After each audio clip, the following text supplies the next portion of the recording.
Forget it, Stu. I'm not doing the whole throw the bouquet thing. Yeah? Well, you're not a woman. It's like legalized cockfighting. Oh, I don't know. Yellow? Either one. Okay, yeah. Oh! I gotta go. I just hit my mom. Stu says hi. No. Because I... Okay, I'll call you later. Me too. Wedding plans. Getting tired of the either-or questions. Rose boutonnieres, white or yellow? Should the guests throw birdseed or blow bubbles at us? Patience, Amy. You know little boys spent their entire lives planning their dream weddings. Oh, nice, Mom. This is his first. He wants it to be perfect. And speaking of that, Stu wanted to know if... never mind. What? Well, we need a caterer, and Stu knew that you and Jared were happy with... Never mind. I forget I said anything. Jillian was taking care of all that. But I believe the name was Prime Affair Catering. Sorry, Mom. Should have brought it up.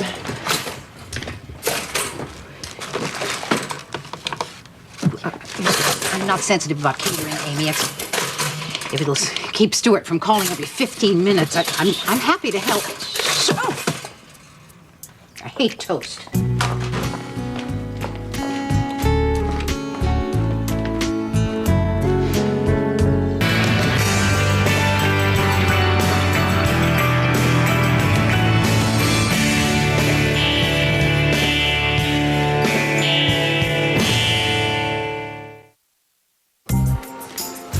We see half the cases on our docket. She calls a 10-minute recess after every hearing. Why? So she can do her nails, shop online. I've never seen anyone more bored by the law. Did she put more pictures of boats up in my office? There are no more pictures of boats. Judge Gray. Hey, Donna. Hi, Bruce. Done. The parties in the Genovese case have reached a plea agreement. Well, subject to your approval. Remind me? Henry Genovese ran over a priest.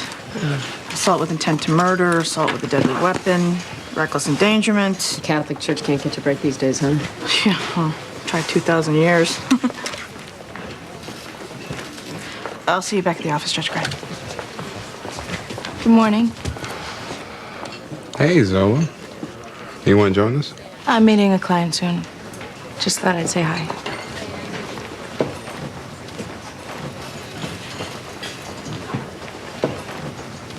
I'll talk to you later.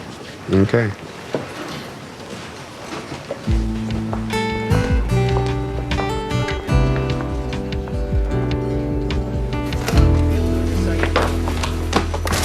Christine, I've got a case for you. I am implementing a 5-minute rule. No one is to talk to me about work within 5 minutes of my arrival.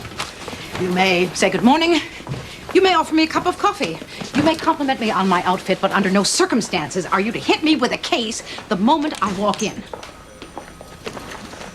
10-year-old boy called 911, scared to death of his mother's new live-in boyfriend. The police couldn't find the mother, so they brought him here. Oh, for heaven's sake. You know him? Yes. And I'm fairly certain I know what he's about to say. Good morning. Morning.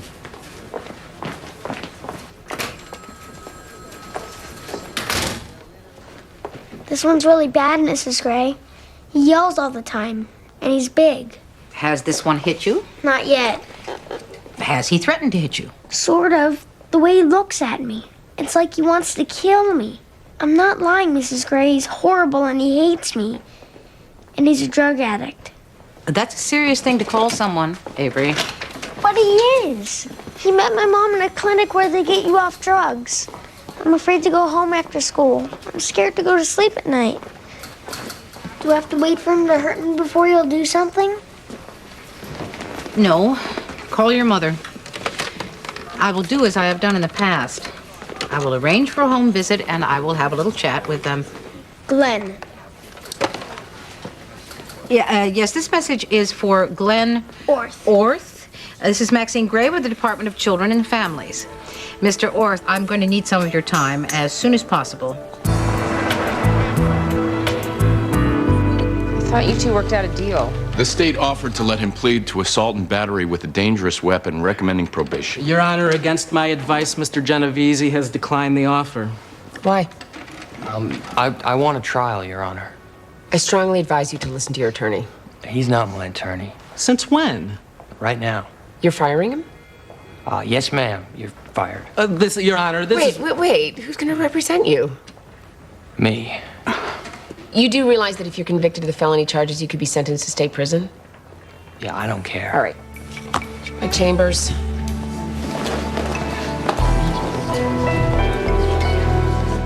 Wheels on the bus go round and round, round and round, round and round. The wheels on the bus go round and round, all through the town. The wipers on the bus go swish, swish, swish, swish, swish, swish. Swish, swish, swish, the wipers on the bus go swish, swish, swish, all through the town. The horn on the bus goes beep, beep, beep, beep, beep, beep, beep, beep, beep. The horn on the bus goes beep, beep, beep, all through the town. Oh, you did a great job. Did your mummies do good?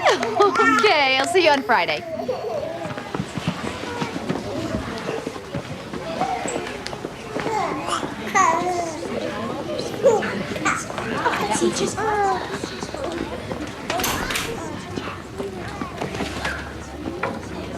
Boy, you really hated that class. Was I too perky? Because sometimes people think I'm too perky. No, I'm a little out of it this time around. I did these classes with my son, Ned. I don't know if it's normal to be less interested, or maybe I'm just a bad mother, I don't know. No, each experience is unique. You know, you're not the same person you were the first time around either, are you? Listen, I do a little bonding therapy on the side as kind of a way to combine my talents. So what would you tell someone who doesn't know who she is anymore? Actually, I have some exercises for that. One of them, you record your dreams, but there's another one where you write your own obituary. It's amazing. No, I'm serious. You just think about the way other people would describe you, and then you just kind of see how you feel about that. Well, it's kind of morbid, isn't it? Oh, it's not about death. It's about the rest of your life. You can't force me to have an attorney. Defendants representing themselves engender undue sympathy from a jury. Well, I can't prevent him, provided he's competent. Do you have any history of mental health hospitalizations? No. What's your level of education? Well, I graduated high school, and I went to community college for a year. Any formal training in the law? I watch court TV. Okay, you're going to be going up against a seasoned prosecutor. You're going to have to cross-examine witnesses, argue your case before a jury. Since you have no knowledge of the rules of evidence, you won't know what's admissible and when to object to damaging material. I really think you're making a big mistake. I'll tell the truth. It's that simple. No, it's not, and you're going to find that out.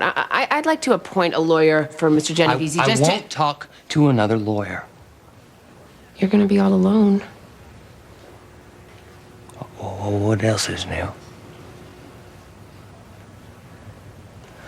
I find the defendant competent to represent himself.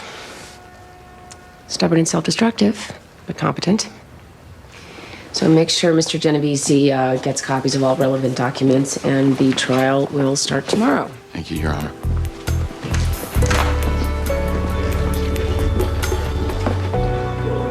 Avery hates every guy I've been with since his dad, but Glenn is a good guy. Avery says Glenn yells a lot. It's from Brooklyn. They yell. I should have started these biscuits earlier. My husband always wanted dinner on the table at exactly 6 o'clock. We don't always get what we want. Glenn has had it rough, but he kicked a meth habit, and he's just got a mechanic's job, and he helps me stay sober. I'm happy to hear it, Tina. Perhaps, Glenn, Avery just needs some time to adjust. Hey, honey. Hey. This is Maxine Gray. She's from the DCF, and she's just here to check on... I know what they do. You should probably go. I think that he's had a bad day. Mr. Orth, I hope you got my message. Do you mind if I ask, How is your relationship with Avery? Do you enjoy spending time with him? What goes on inside these four walls is nobody's business. So you can leave. Well, the state. The state can get the hell out of my house.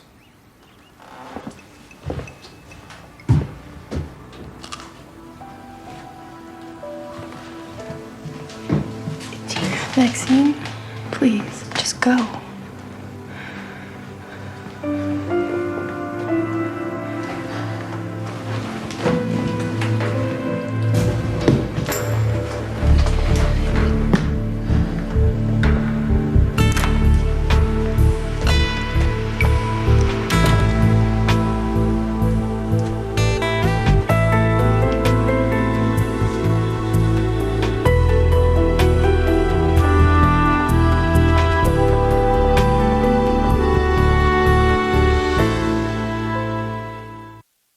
And then Jennifer Helm said she was going to Melissa Blanton's sleepover. And so was Piper Mills. Who's Melissa Blanton? Oh, the coolest girl in the 6th grade. Jennifer said Melissa never invites me because I never invite her. So can I have a sleepover? Sure. This weekend? It's a little soon, isn't it? Melissa Blanton might not be available on such short notice. But she is. I already asked her. Oh, Lauren! Please, Mom. All right, yeah, it'll be fun. We'll do our nails, watch Sound of Music. You want me to make friends, right? Sure. Here's the deal. Unless the house is on fire, we won't be seeing you. Proceed, Mr. Basir. Do you attend services at St. Luke's, Mrs. Sanko? No, I never stepped foot in it. I was waiting for the bus in front of the church. There was a blue car parked just down the street. Well, I thought it was parked, but it wasn't. Because all at once, it came speeding up the street, plowed through a crosswalk, and hit that man. Let the record show that the witness has indicated Father Jack Monroe. The record shall so indicate. Except I didn't know he was a priest. He was wearing regular clothes. A couple of the people got out of the way, but the car seemed to steer for the father. Well, is it possible that the car was trying to avoid hitting the other cars? Approach, Your Honor. Yeah. Henry, Mr. Genovese, come on. All due respect, Your Honor, it's the defense's job to ask those questions. Mr. Genovese is inexperienced, so if I need clarification from time to time, I'm going to ask for it. Please note my objection. Noted. Let's continue. Is it possible that the car was avoiding the others? Oh, it didn't look like an accident to me. What happened after Father Monroe was hit? The car stopped. It sat until the police came. That's when I saw who was in it. Him. Again, let the record show that the witness has now indicated the defendant. The record shall so indicate. No further questions, Your Honor? Mr. Genovese, it's time for you to cross-examine the witness. No thank you, Your Honor. You're not going to question the witness? Is there nothing in her testimony that you wish to challenge? No. This is your only chance.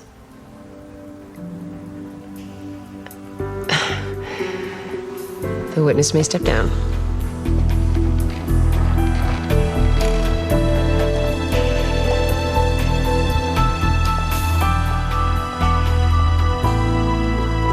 Right. So you know Gretchen, the candy striper, she gets hit on like 7 times a day, but never goes out with anybody. Anybody here? Yeah. Well, word is she's a dude. Hand to God, man. There's a temp nurse in surgery. She works at a gender reassignment clinic. No, I'm serious. Gretchen begged her not to say anything. So she told you? What did I say? People trust me. Have you heard anything about the new attending physician? My sources say you've got nothing to worry about. Meaning that it's going to be me, or that I'll really like the guy they choose? Think about it. You've been in the trenches with us, and you've been in the elevator with Dr. Redeker. Well, don't worry, boys. I'll only be a minute, and then you can get back to discussing whatever girl you were discussing. We were actually wondering when you're going to announce the new attending. Tomorrow. Well, we should all go out for happy hour and toast the lucky guy. Or girl, but most likely guy. Good day, boys. Oh, yeah. Up high. Okay.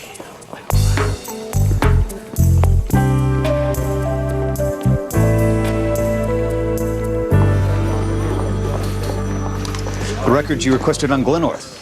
5-minute rule, Sean. I thought that was just in the morning. I'm not waiting 5 minutes in the middle of the workday. Fine, new rule. The seated at my desk rule. I must be seated at my desk for 5 minutes. Glenorth's own children were removed because of domestic violence and drug abuse. He's going to say he's cleaned up his act. I've met with his current employer, who says that Glenn has not missed one day of work and is getting along swimmingly with his Cro-Magnon co-workers. Is there a fax for me? Without concrete evidence, we're arguing that Avery's mother has questionable taste in men. I don't think we really want the state involved in that. Many states are already involved in that, Sean. And right now, I wish that Connecticut were one of them. It's only a matter of time before Avery gets hurt and his mother is neither willing nor able to protect him. I believe you, right? But we can't go into court with nothing but the boy who cried wolf. If you'll remember, Sean, there was an actual wolf at the end of that story, and he ate everybody. Ah, he missed his last 2 drug screenings. How'd you get that? Who sent it? Oh, very good friend. Glenn could be using again. But I still say it is not the strongest case. I really think we... Okay, new rule. To let your boss finish his sentence rule.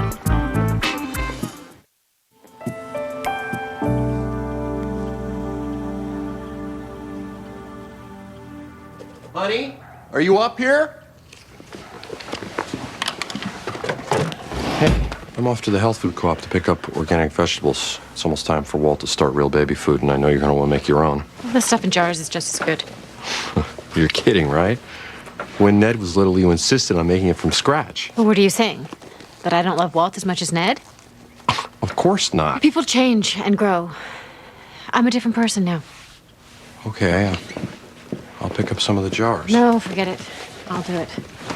Jillian, can we please talk about... No, we can't. I'll be back in an hour.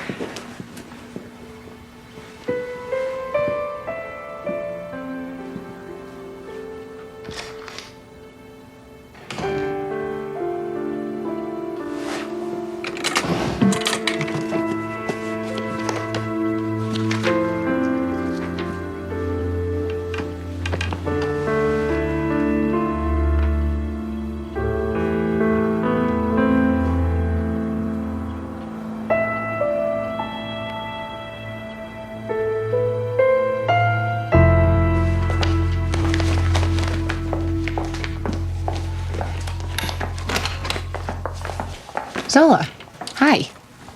is this a bad time? No. No, come in. Need to talk to me about a case? No. This is awkward, but it's Bruce. Since the rape trial, he looks at me differently. In some ways, I know he's closer to you than he is to me. If you're suggesting that I've been whispering in his ear about I'm not. Really. I think I'm losing him. I came to ask for help or advice or... He respects you. Well, Bruce is a very private man, and however he may respect me, he keeps his own counsel. Which is a polite way of saying I've come to the wrong place. Zola, I know you don't like me, but what if I'm the best thing that ever happened to your friend? You know how he is. He shuts people out. He builds walls. More like fortresses. But I got in. And now he's seized on this one event to push me away. I don't think he's going to throw away your relationship over this one issue. I can feel the door closing.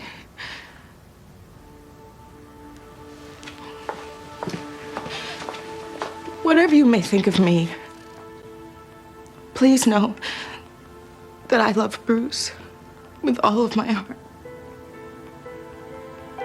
If there's anything you can do, I'll talk to him. Thank you.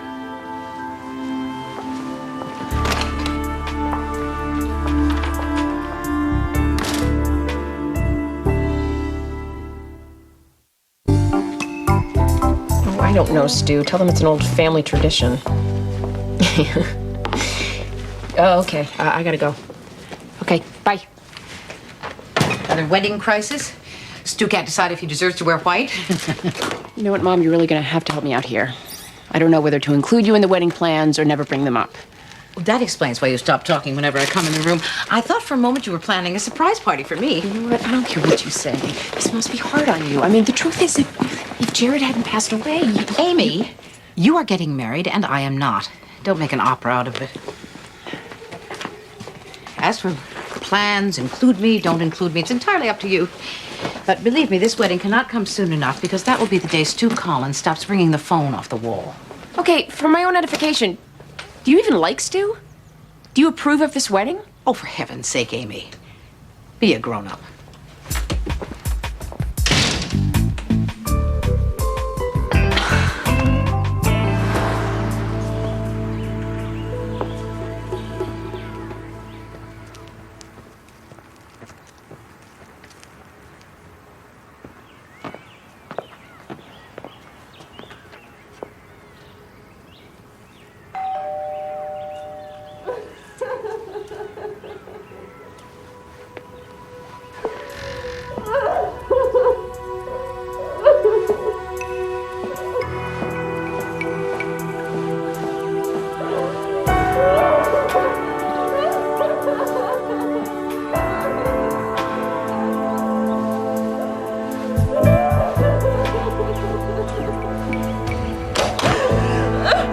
What's happened? What's going on?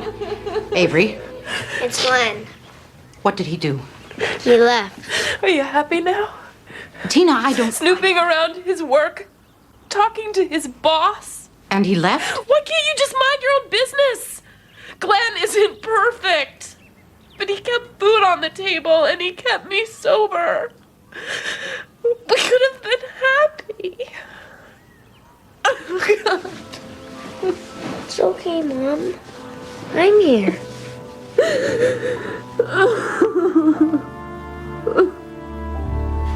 Father Monroe, explain to us, please, what, if anything, you remember about the afternoon of the 16th. I liked the tuna melts at the little diner across the street from St. Luke's. As I stepped into the crosswalk, I heard a car engine. It seemed to be coming out of nowhere. I remember trying to get out of the way, realizing I couldn't. Could you describe your injuries for us, Father? Objection.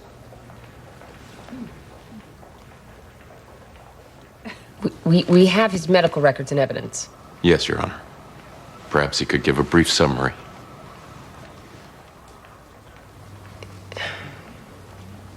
Proceed. My spinal cord was severed. I've lost the use of both my legs. No further questions, Your Honor. Mr. Genovese, you may cross-examine. So, why'd you change your name? What do you mean? 10 years ago, you were Father Tim in Greensboro. What, did the church move you here to keep you from going to jail? Objection, Your Honor. I don't know what you're talking about. Sustained. Mr. Genovese, are you claiming a prior relationship with Father Monroe? It's Father Tim. What do I look a little different now? Yeah, I was only 11 the first time you kept me after Bible study. You deserve that wheelchair. This is outrageous. I've never seen that.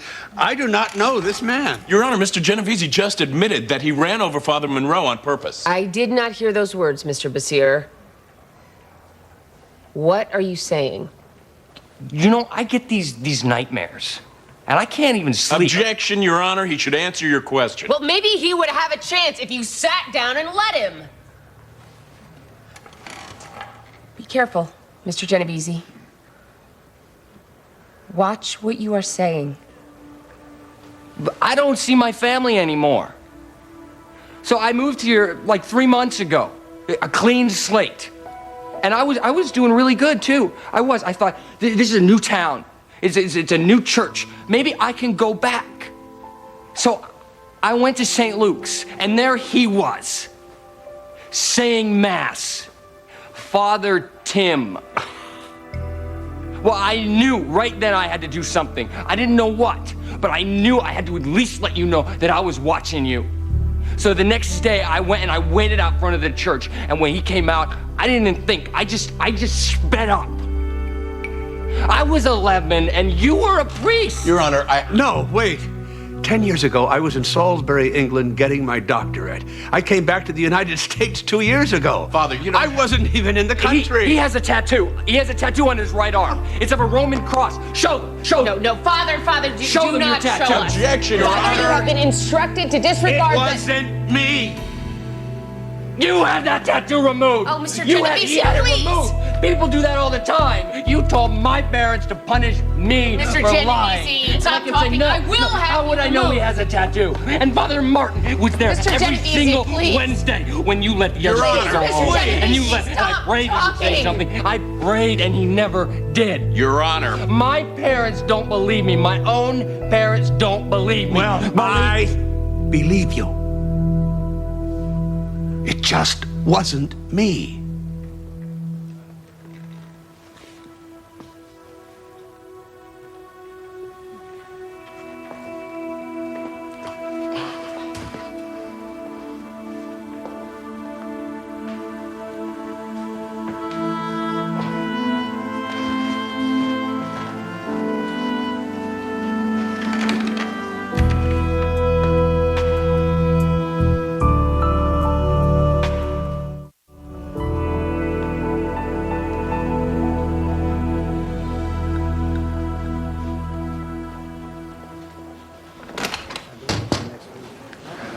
You rang?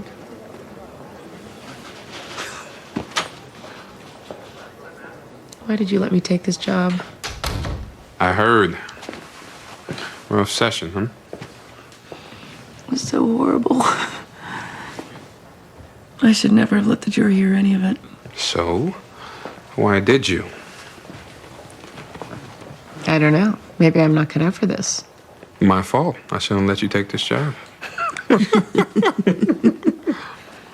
Let's go get something to eat. Oh, I can't. I should go home and get ready for Lauren's slumber parties.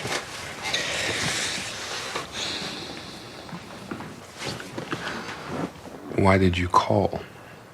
Zola came to see me. About what? She thinks she's losing you. Is she? Is this about the rape trial? Because she was just doing her job, Bruce. That was the right way to defend her client. Personally, I don't like those tactics, but that's why I'm not a defense lawyer. She's one of the best. You're right. All right. I get it. You don't want to talk about this. I don't know what to say. Because you don't know how you feel or because we suck at the friend thing? She loves you, Bruce. So much so that she came to me. You can't keep shutting her out forever. You're right. Really? I'll call her tomorrow. Is that all? Yeah. Okay.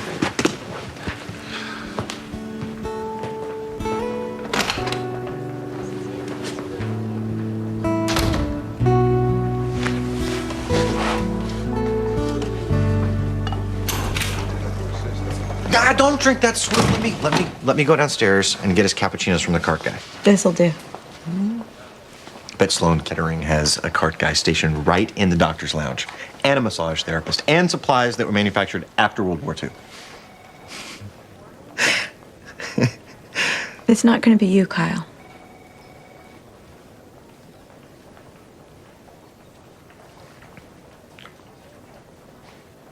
You're talking about The attending job. We're going with someone else. A thoracic surgeon from Barnes. St. Louis. I understand that. What with the shortage of local talent. Kyle, don't. What happened? God, I'm qualified. I thought it was going to come down to your recommendation. It did. I'm sorry. Come on, Kyle. You were along. No, I was not. Even if I had no concerns about your personal problems, which I do. You nixed me because you thought I was going to start using again? On a good day, this job is a 2-ton truck bearing down on you and a hurricane just offshore. I would not feel good putting that kind of pressure on you. And you have no idea how that pressure is going to affect the thoracic surgeon from St. Louis.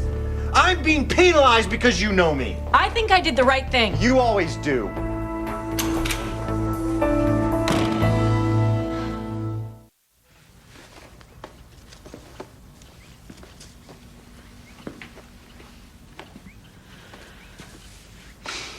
You're home early.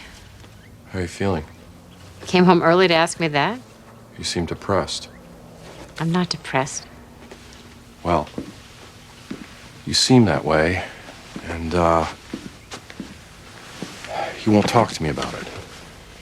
I'm fine. You're not fine. You wrote your own obituary, loving wife and mother. You read my journal? I know it's a terrible violation of your privacy. And a manipulative, hostile act. You don't think I'm depressed? You want to micromanage my life. You're the mother of my kids. If you're suicidal, I need to know about it. It was an exercise that Cecile told me about. Your mommy and me instructor? She's also a therapist. The point was to see how I felt about the description of myself. How did you feel?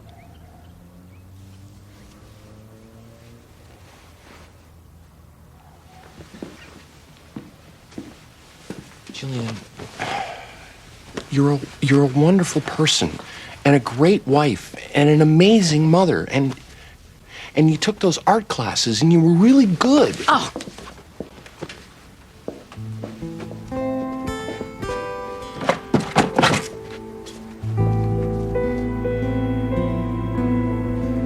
Ladies and gentlemen of the jury, you've taken time out of your lives, away from your jobs and families, to participate in our judicial system, and I want to thank you for your service. You are now excused. The court officer will see you out. Your Honor, what is this? As soon as the jury is out of the room, I will be happy to discuss the details. Please give these to Mr. Basir and Mr. Genovese.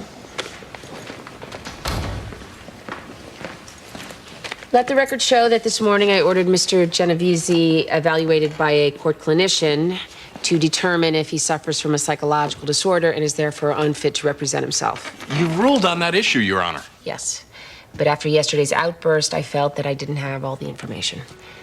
So based on questions raised in the report you have in your hands, the interests of justice and manifest necessity compel me to declare this a mistrial. I have to object. You found him competent. Without all the information. Counselor, if I had known about the alleged sexual abuse, I would never have declared him competent.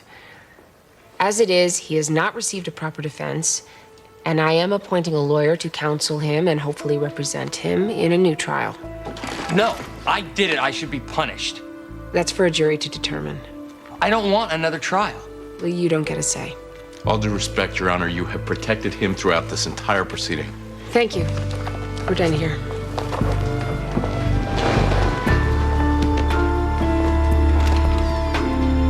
Sure I can't get you something to eat? I'm good. Look, I know why you're here, and I'm sorry. You have no reason to apologize. Amy told you I came to see her? Yes, yes. I'm glad you did. It was a mistake. And it wasn't. She gave me a serious talking to about treating you right. Made me think. I haven't been very open with you lately. You're a warrior, Zola. And I respect the fact that you're fighting the fight, I do. But? And I don't want to live in a war zone. It's too hard and life's too short. So, it's over. Just like that. Not just like that. I'm not doing this lightly. But we're just too different. Because I'm a warrior? That's a load of crap. What was that show in the courthouse? What show? Jason Darby on the steps. I just can't get that image out of my mind. Smiling, holding on to him, your two hands up in the air together. There's one thing to defend him, but you were celebrating him. I won a big case. I did my job well. That's what I was celebrating. Right.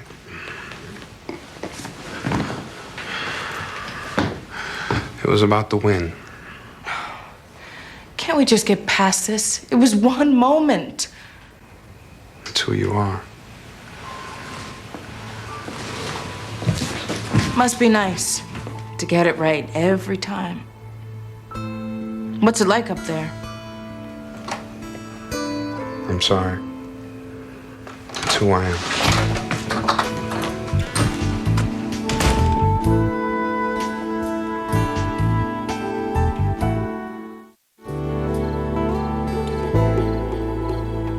Going to sleep soon? I'm going to bed. Whether or not to go to sleep is entirely up to that gaggle of giggling pre-adolescents upstairs. I'll try to keep them quiet with food. Hi, Mrs. Gray. Hi, Janice. You girls having fun up there? Yeah, I just felt like taking a break. Need some help? Sure. The kids. You okay?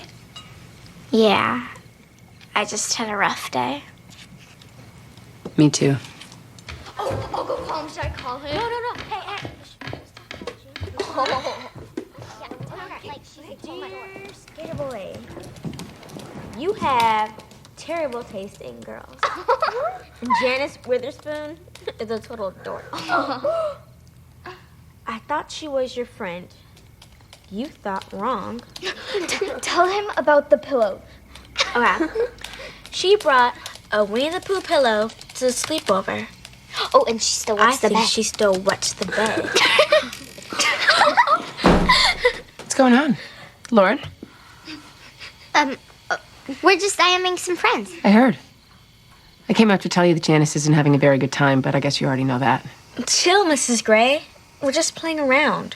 How would you feel if somebody did that to you? They wouldn't.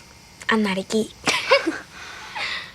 Okay, I know you girls think you invented being snotty and exclusive and cruel, but you didn't. In my junior high, your names were Christy and Lisa and Barb. And you know what? They weren't popular. They were feared, kind of like snakes. And after graduation, there was a stampede of people fleeing them. Get your things together. I'm taking you home.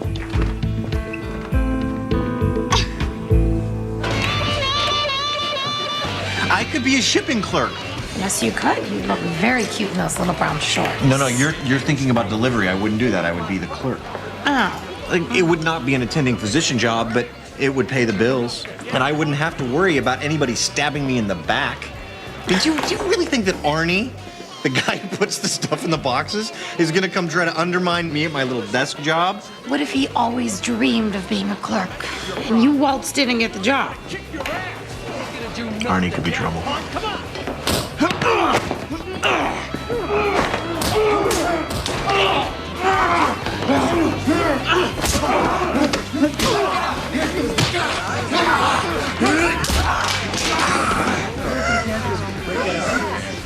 You saw that. He started it. He started it. Call 911. Where are you going? He's not breathing. Help me. No way. It's okay. I'm a doctor. I need a tube or a straw. Give me a straw and some towels.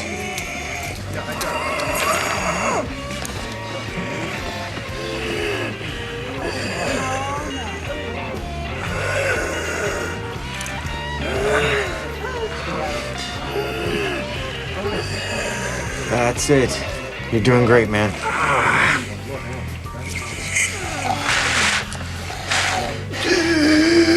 Oh my God. He's breathing.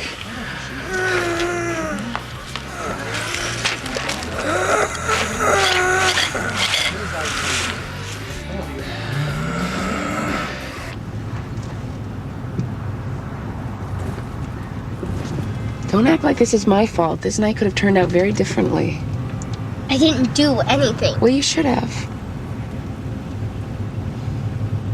Janice is your friend. And even if she wasn't, you should have stood up for her. She didn't say anything. She should have stood up for herself. Some people can't, Lauren. This is not who you are going to be. Do you hear me? Do you know what Melissa, Jennifer, and Piper are doing right now? Emailing every girl in school to tell them what just... I don't care. I don't care if you graduate from high school the friendless wonder. Nice work, Mom. You just turned me into the biggest loser on the planet.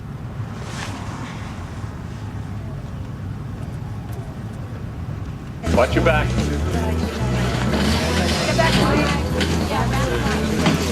I'd like to ride along, keep an eye on it. Are you related?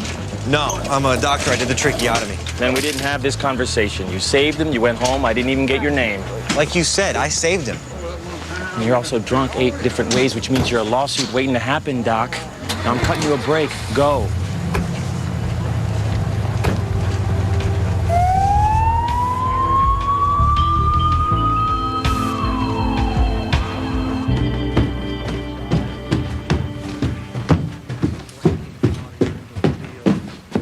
Everybody get home all right? Yeah. What are you watching? History Channel. But I'm just killing time. I was waiting for you to get home so we can watch the movie. What movie? Sound of Music. You paid $3. Somebody ought to watch it. I don't know, Mom. I think I've kind of sort of had it with me and little kids tonight. I'm not in the mood to watch Brigitte put a frog down Maria's dress.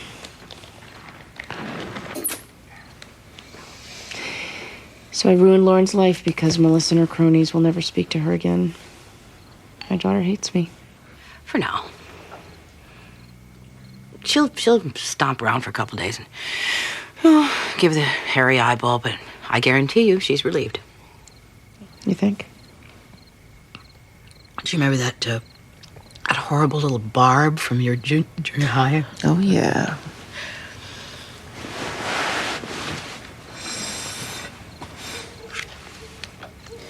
Amy, I'm sorry about any unpleasant remarks that I may have made about your wedding. I miss Jared. And I've taken it out on you and Stu. I know, Ma. I want you to be happy. In theory.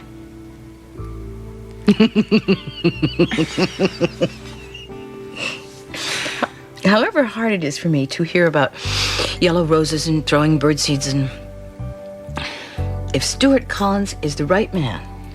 What do you mean, if? Don't you like Stu? Oh, honey, I'm not in the business of choosing other people's life mates. I'm going on the premise that you know who will make you happy. And perhaps you should too.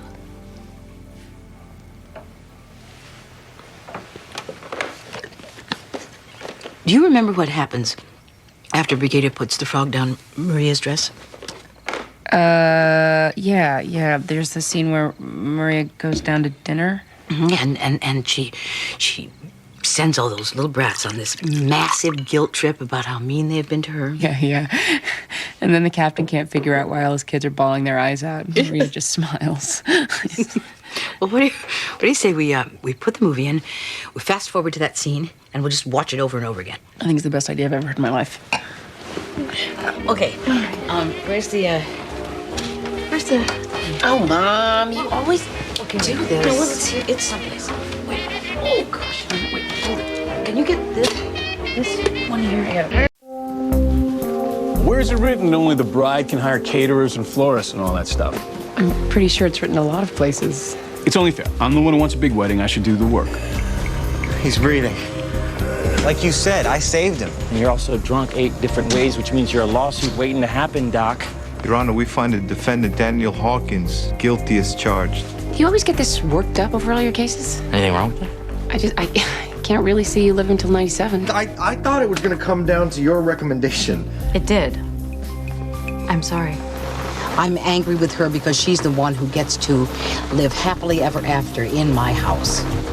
What kind of a mother is mad at her daughter for being happy? The penalty phase of the Danny Hawkins trial proceeds today as the prosecution makes its closing statement.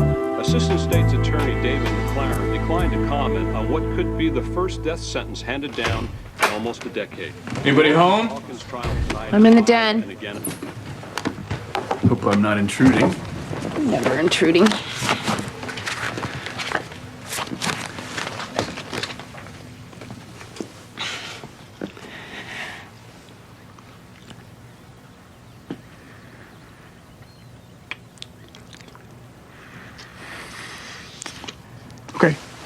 That's all I wanted.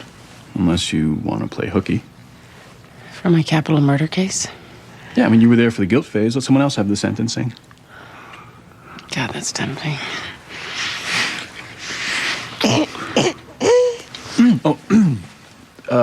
Good morning. Lauren? Hi. Mom, we're late. We're fine, honey. I'll be right there. 5 minutes ago, you said we were late. And now we're fine. So, listen, I was thinking, what if I make a 7 o'clock reservation at Christini's, and then we can have that pheasant pasta business? I can't. I promised Lauren I would take her to Bugsy's cafeteria. Bugsy's?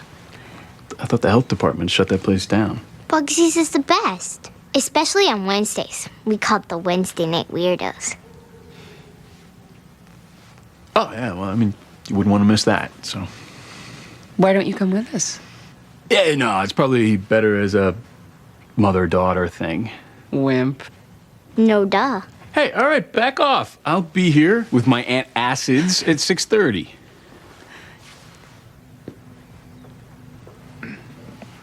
Lauren, have a good day. You study hard. Bye. Mom, we're not gonna stop going to Bugsy's if he doesn't like it, right? No. No. Like he said, it'll be a mother-daughter thing.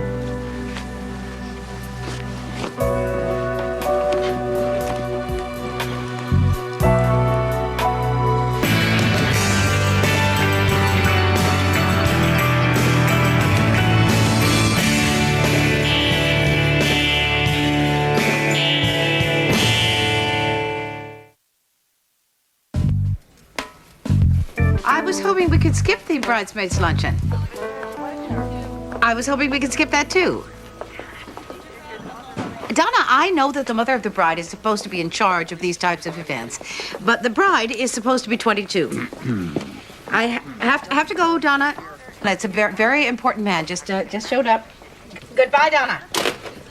Tell me that there's a conference the weekend of Amy's wedding, and tell me it's mandatory and it's in Maui. No. But there is an OTC hearing in Judge Bell's courtroom, which I thought you were the caseworker on. Oh, my God. Which I know because Bruce Van Axel just called me. He rescheduled it. Oh, my God. I've never done anything like this in my life. I think it's about time you start making the rest of us look so bad.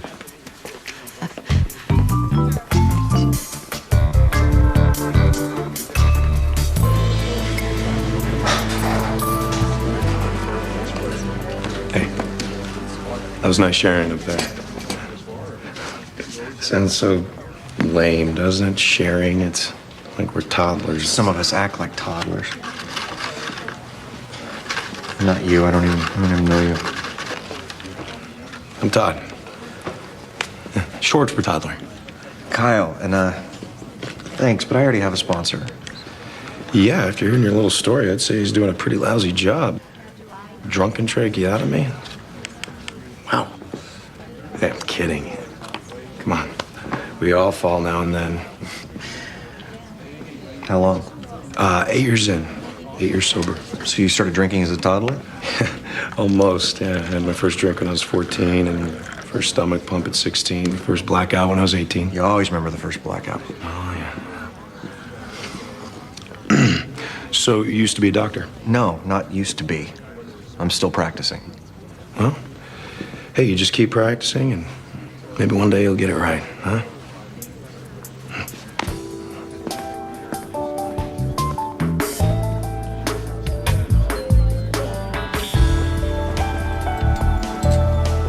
Linda Hawkins was in love. She'd been in love with Danny Hawkins ever since college. They'd been married for 15 years. He was the father of her children. And the last thing that Linda Hawkins saw on this planet were the eyes of the man she loved as he strangled her.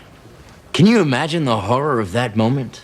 Of the realization that you're about to die, coupled with the devastation of that level of betrayal? I'm sure Linda's last thought was, why? Why? Well, we know why. Because Danny Hawkins was having an affair with a 19-year-old girl, and he wanted his wife out of the way so he could cash in on the $500,000 life insurance policy and spend the money on the 19-year-old. Well, that ought to be enough right there, right? Just throw away the key. Danny didn't merely murder his wife. He drugged her. Then he raped her. And then after he strangled her, he beat her lifeless body. He fractured her skull. Well, let me tell you something, ladies and gentlemen. That is not a crime of passion. That is a monster. Now, you heard Linda's mother describe the phone call that she received from the police describing to her how they had discovered her daughter's body in a landfill, discarded like so much garbage. Let me tell you something. That phone call is pain you cannot imagine. Not unless it's happened to you. And I know it hasn't happened to any of you, or you wouldn't have made it past voir dire. Objection! Counselor? Let me tell you something else. If I could make you understand that pain, my job would be a hell of a lot easier. Objection, Your Honor. May we approach? Please.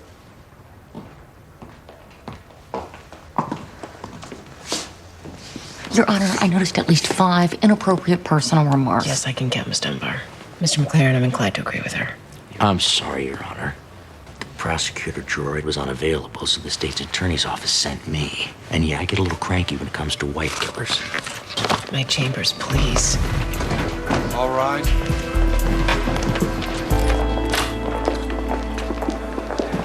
I don't know why you're glaring at me. You completely crossed the line. Hey, I know where the damn line is, okay? You should, Mr. McLaren. You live on it. You seem to think you have some kind of special pass to say anything you want at any time. You two can pull each other's hair on your own time. Right now, your problem is with me. With all due respect, Your Honor, you want to chat now? I'm in the middle of my closing statement. I know you don't have capital murder cases in juvenile court. You say another word, counselor, and I'm going to toss your ass in jail and give Miss Dunbar the key. Oh, yeah, smile, Miss Dunbar. You're going to be in there with him. You've been over the top since the first day of the guilt phase, and I've let things slide, and obviously you got the impression that there is no limit to how far you can push me. Well, hear me when I say there is a limit, and you are there. I have not I will done tell what- you when you can speak. Now, I am going to sequester the jury and give you a day to calm down, and then you're going to come into my courtroom with a better attitude. You can't be serious. Make that 2 days. You want the jail cell, or you want me to declare a mistrial? You're dismissed.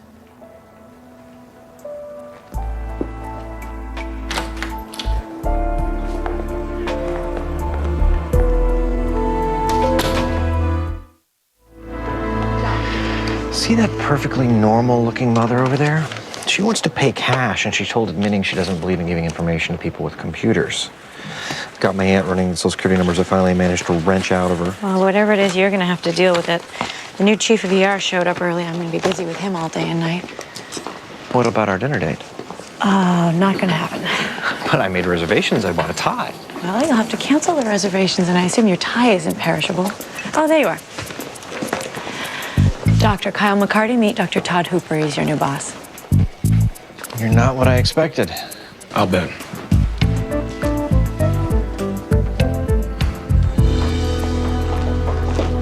You shut down the capital murder case.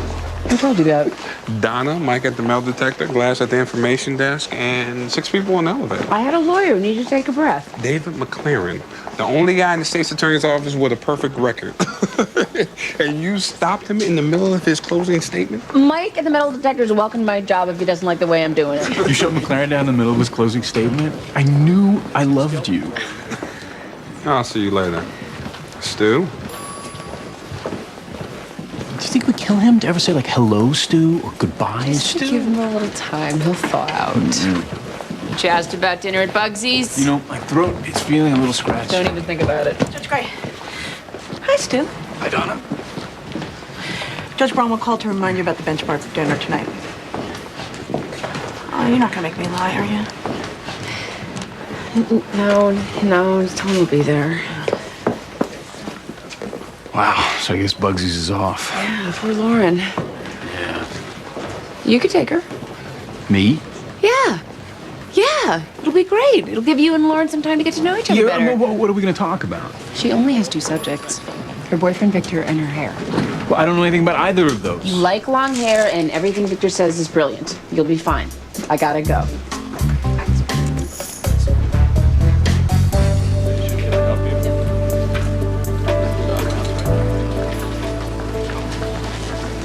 Mrs. Nichols, I'm sorry you can't use that in here. This is Maxine Gray from the Department of Children and Families. She'd like to speak with you. Why? I wanted to see what a person looks like after she's been dead for 25 years. And the boy looks pretty good for being dead since 1984, I must say. So we would like to talk to you about your real identity and why you gave me these. I can explain. I hope so. I have to get back to work. You two get acquainted. I'll check back later. I can explain. So you said. Mom, I'll be right there, honey. My real name is Ella Croft. That's my son, Brian. Are you running from someone? My ex-husband, Howard Croft. He's crazy. That's how Brian hurt his knee. We were running from him down some stairs. Why do you say he's crazy? He beats us. And he abuses Brian. Physically, I mean. I understand. I found an organization to help us, but we missed our meeting time and I couldn't get the woman on the phone. I don't know what to do. Does your ex-husband have legal custody of Brian? Yes. Stupid judge. I think Howard paid him off. Miss Croft, if you flee with Brian, it will be kidnapping. You could end up in jail. What else can I do? I don't have a choice. I will get you some help. You stay with your son. I have some phone calls to make.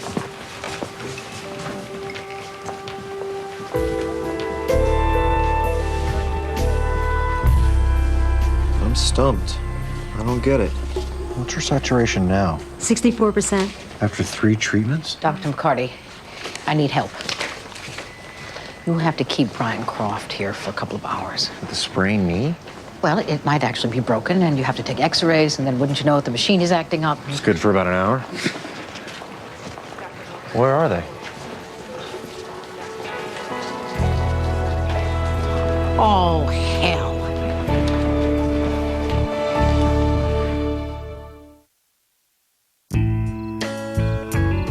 They strap the guy to the chair, flip the switch, and like a gazillion volts go through his body. He's totally toast.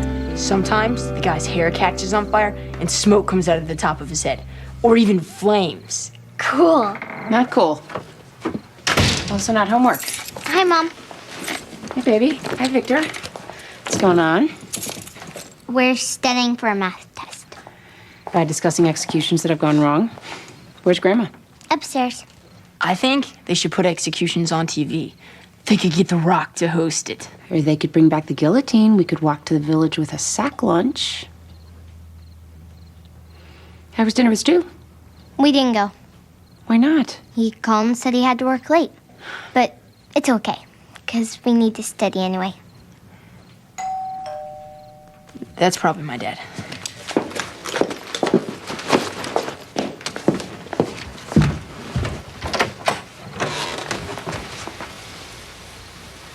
Mr. McLaren, you better need a warrant. Otherwise, it is highly inappropriate for you to come to my house. I didn't know this was your house. Oh, yeah, what? You're selling magazine subscriptions? I'm picking up my son. My housekeeper gave me this address. She said she dropped him off here to study with his friend Lauren. You're Victor's father. Makes you Lauren's mother. Hey, dude. Hey, Dad. This is Lauren. Hi, Lauren. Nice to meet you. You teach him anything? I don't know. Thanks, Mrs. Gray. See you. Stevie. Thanks. I apologize for the weirdness. No need. Oh, Mom. Oh, wait.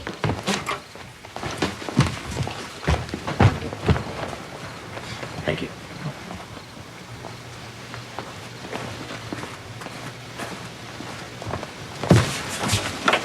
You know Victor's dad? He's an attorney. He seems nice. He's very serious about his job. Okay, it's late. Let's go get you ready for bed. Isn't Victor hot? I could hardly keep my hands off of him. Go.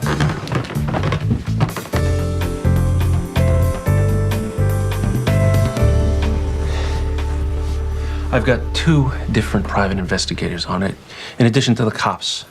But nobody has seen them since they left the hospital. Where were they when you were chasing them? Excuse me?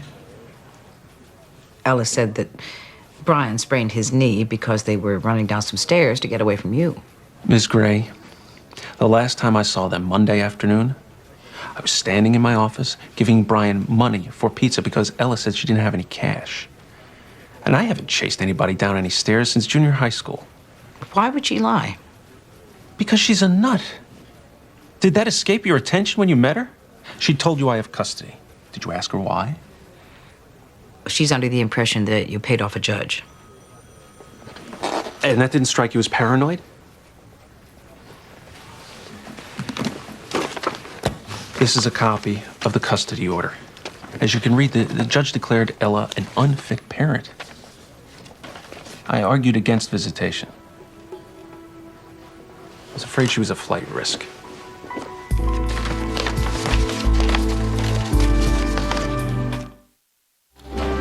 How's my beautiful fiancée this morning? She's a little bit annoyed. But what? You didn't take Lauren out to dinner last night. And I had to work late. You had to or you chose to? Come on, what's the big deal? We'll just reschedule for some time when we can all go. Stu, you act like you're afraid to be alone with Lauren. You are afraid to be alone with her? No! I mean, not with Lauren. Not with Lauren per se, it's kids in general. What about them? I just don't know what to say to them. They always make me feel like I'm the biggest dork on the planet. Well, I assume this is something you didn't just find out yesterday. Were you were just planning on faking it? Yes. Until I got better at it. You don't understand. I mean, you've known her forever. You've watched her grow up. It was a gradual thing. For me, it's like that frog that gets thrown into a pot of boiling water. My daughter's a pot of boiling water. I'm a frog. I don't think this is funny, Stu. We're gonna get married in over a week, and you're gonna be Lauren's stepfather. Okay, you're right. You're right. I'll call her and I'll make a date and we'll do something, okay? Okay. Okay, I gotta go.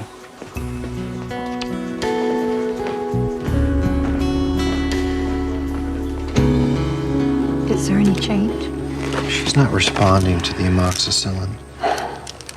Breathing treatments aren't working. I'm gonna try one more, Proventil. No, don't. Excuse me.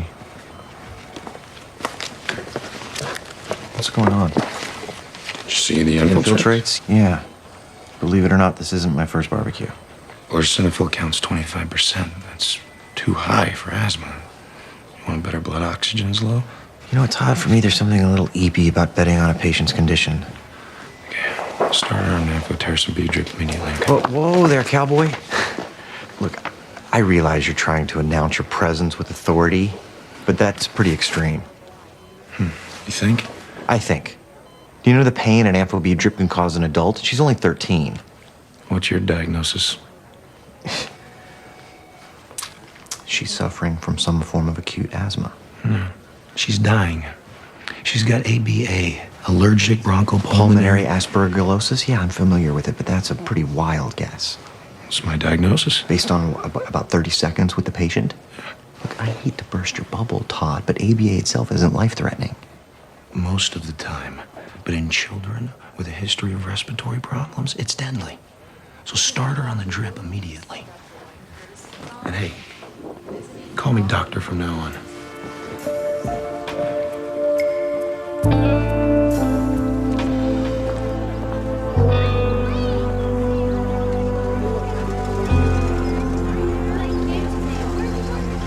Lauren! See ya. See ya. Hey, Mrs. Gray. Hey, Victor. Hi, Mom. Let's go. How come you're picking me up? I had a free hour. Hey, Lauren. You and Victor are too young to be snuggling under a tree. We weren't snuggled, Mom. Well, you were something. He's just having a bad day.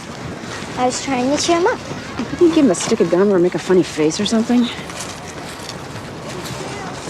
Why was Victor having a bad day? He just gets sad sometimes. He misses his mom. She died a couple years ago. How did she die? She was murdered. Isn't that sad?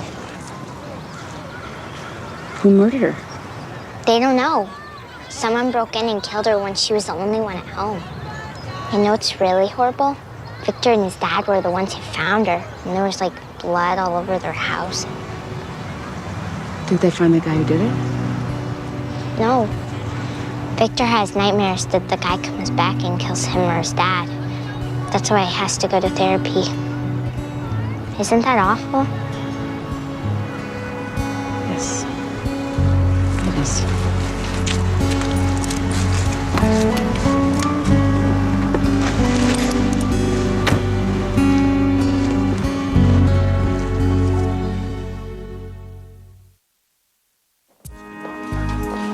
Kyle said the boy's injury is not serious, but he needs physical therapy. These are too good to have been bought in some back alley. She said an organization was helping her. DART, maybe? It's an acronym, Domestic Abuse. I know what it is. It's not like we can just look them out of a phone book. I know people who've been searching for their kids for years once they went underground with DART. Where are you going? Out? Where out? I cannot discuss it with you.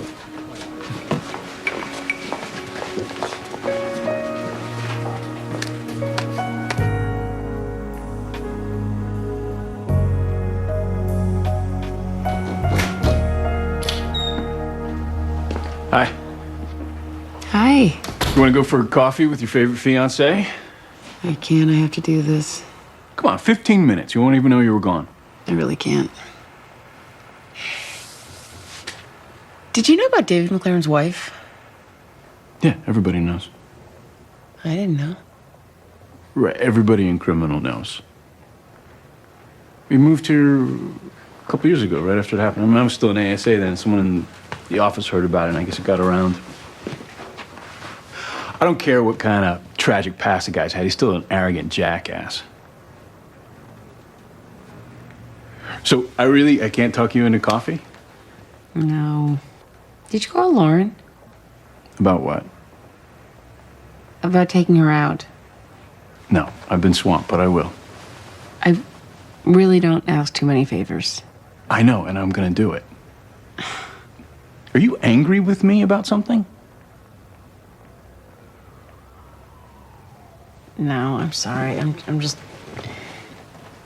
doing research on what to say to a man before I sentence him to death. You say, "May God have mercy on your soul." At least that's what they say in the movies.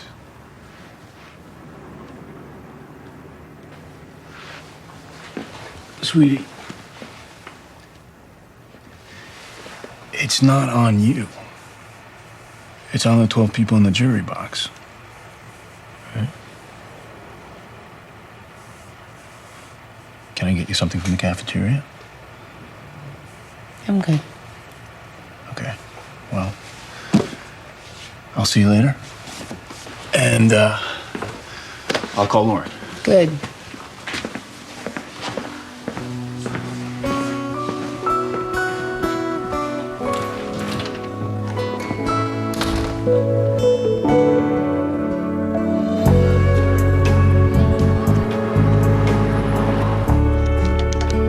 You blew it. Is that your answer? Yes, it is. I've read the divorce papers and the custody order. Howard Croft is telling the truth. Howard Croft is a wealthy, well-connected wife beater. Those divorce papers, if you did some research, you'd find that the judge who signed them is a golf buddy of his. Do you know where Ella and Brian Croft are? Of course I don't. I don't believe you. June, we put in a lot of years in DCF. That is why I've turned a blind eye to your illegal activities. But also because I knew that if I ever came to you and said, I need your cooperation on this, you would help me. Have I been wrong about that? Yes, Maxine, you have.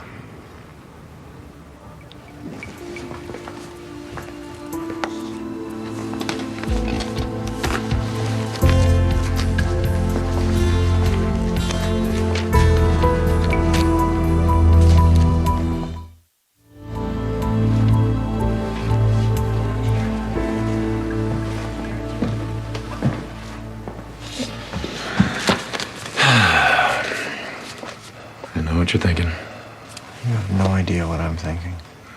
You're pissed off because you were wrong and I was right. Pissed off because a patient is recovering? You were right. Probably saved her life. Look, medicine is a big crapshoot. You look at the table, place your bets, and roll. You know, this is the best possible situation for you. Your little secret?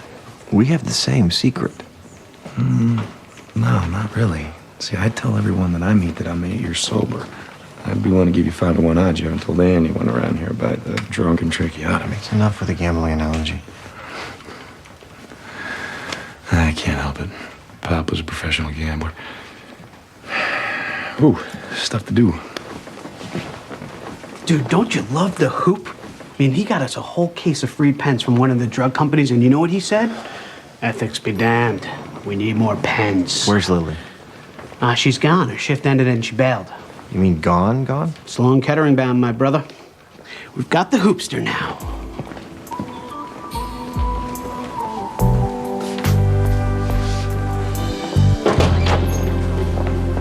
Don't take this the wrong way, but you're crazy. Well, that's irrelevant. We're debating my competence. There is no debate to be had. You are the best social worker I've ever seen. Not anymore. I have no idea what to do with this Croft situation. I don't know if this boy is about to escape a living hell or about to be dragged into one. How long have you known this Dart woman? She left here several years ago. We kept in touch. I've never notified the authorities because I have seen her do God's work. But sometimes when people do God's work, they start to believe they're God. Well, I believe the law exists for times just like this. For the rare occasion when Maxine Gray doesn't know what the truth is.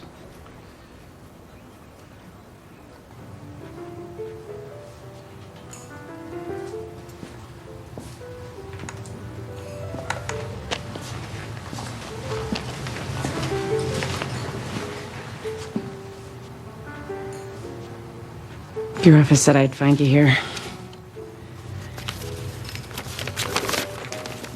Why didn't you tell me about that?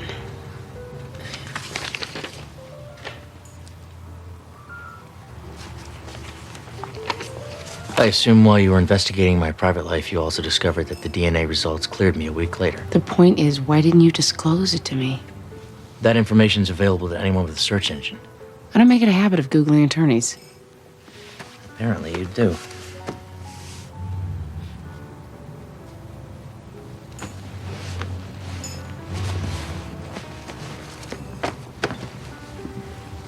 Is this your first capital case since it happened? That's irrelevant. I don't think so. Look, what law am I breaking? You're too emotionally involved. Your objectivity is compromised. Objective? I don't have to be objective. You do. And was I dreaming that cocktail party where you said you were concerned about the appearance of an ex parte conversation? Or is it just the appearance of one that bothers you? This is something I would say to a friend. And you and I don't know each other at all, so it makes no logical sense that I would say this, but I'm going to say it anyway. It is highly likely that I'm going to have to sentence a man to death. And that would be hard enough without knowing that you're sitting there gleeful because Danny Hawkins is a reasonable facsimile to the man who killed your wife. Yes, it is not strictly illegal. There's nothing technically unethical about it, but there's something wrong with that, and you know it. Are you done? I've been working on this case for 2 years. I've resurrected it from the dead 5 times. If it weren't for me, Danny Hawkins would be lying on the beach in Cancun sipping margaritas with Muffy, the 19-year-old, until he decided it was time to buy another life insurance policy so he could get rid of her. So you tell me, where would justice be if it weren't riding the back of my creepy obsession?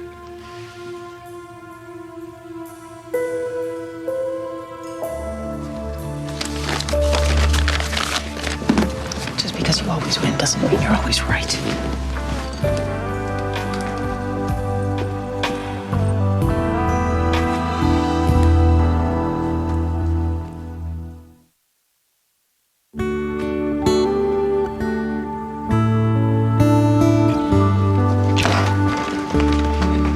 Any sign of Lauren? She's standing in front of her mirror in outfit number 15. Outfits 1 through 14 are on her floor. Lauren, if you're late, I'm not writing you a note. We're heading for a showdown in Victorville. Amy, it's her first boyfriend. Oh, yeah, that's what I'm going to write on her college application. Please excuse the severe nosedive. Her grades took in middle school, but that's when she met Victor. What else is bothering you? Me? Nothing. Well, I might have to sentence a man to death today, but other than that, life is peachy. Amy, the last man executed in Connecticut died during the Kennedy administration. And if the jury cries out for the ultimate penalty, there will be 13 years of appeals before his sentence is commuted by somebody. You're saying I'm being overly dramatic? I'm saying you're not going to have to flip the switch yourself. Mom, the point is...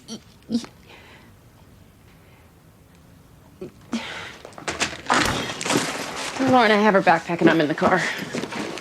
Lauren, your mother has your backpack and she's in the car.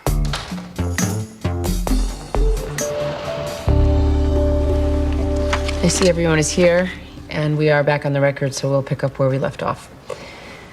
Mr. McLaren, you may continue with your closing statement.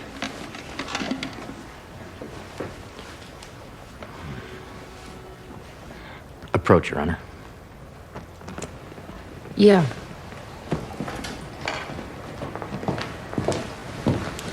Is there a problem? Your Honor, due to a personal matter, I request to withdraw myself from this case. What? You sure about that? My associate, Jay Dawson, is present and prepared to move forward with closing statements so as not to delay this court any further. Your Honor, I can't believe you're falling for this. He's just trying to take 2 bites out of the apple because you interrupted his closing statement. Your Honor, I request that my remarks be stricken from the record and the jury be directed to disregard my previous closing statement.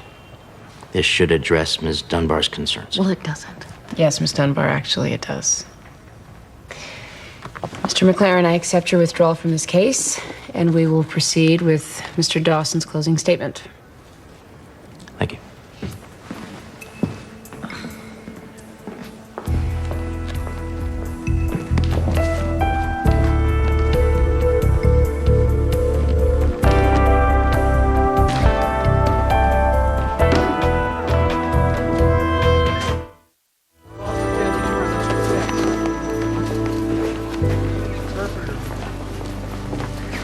Maxine, really?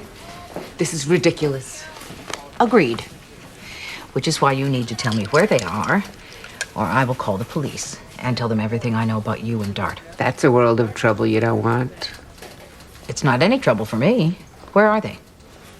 I don't even know what you're talking about.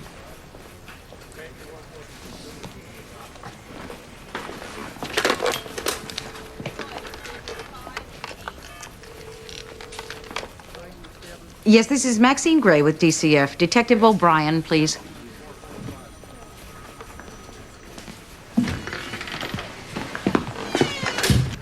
Why are you doing this? I have an OTC for Brian Croft. He needs to be in custody until we can get to the truth.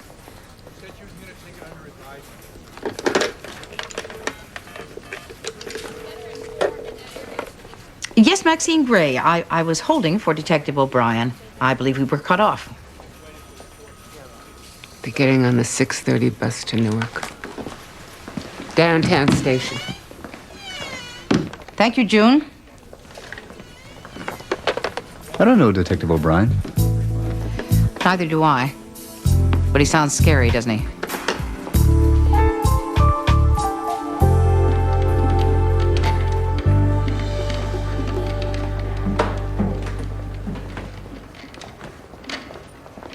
All parties are present, and I've been informed that the jury has reached a decision regarding penalty. Is that correct? Yes, Your Honor.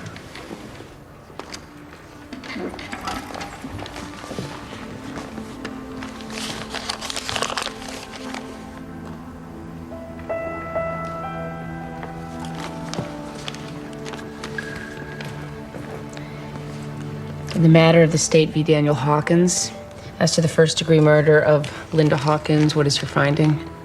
Your Honor, our verdict is death in accordance with the manner prescribed by law.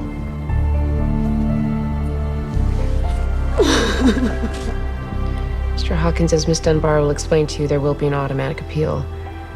Is there anything you'd like to say at this time? Your Honor, I realize that the jury has spoken twice. But I just want to say to you and to the jury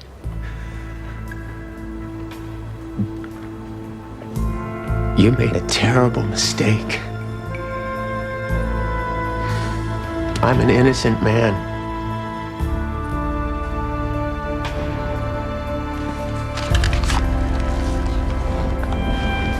It is hereby ordered that you be taken by the proper authority to the Connecticut State Prison and there be kept under close confinement until the date of your execution is set.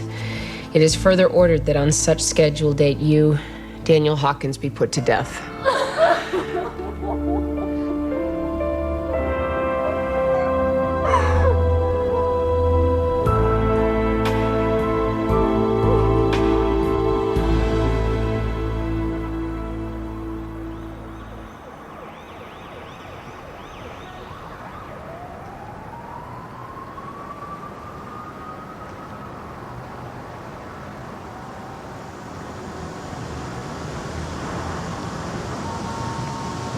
You are nothing if not self-destructive.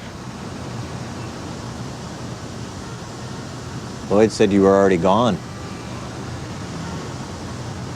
Lloyd eats paste. I was on my way. You couldn't leave without saying goodbye?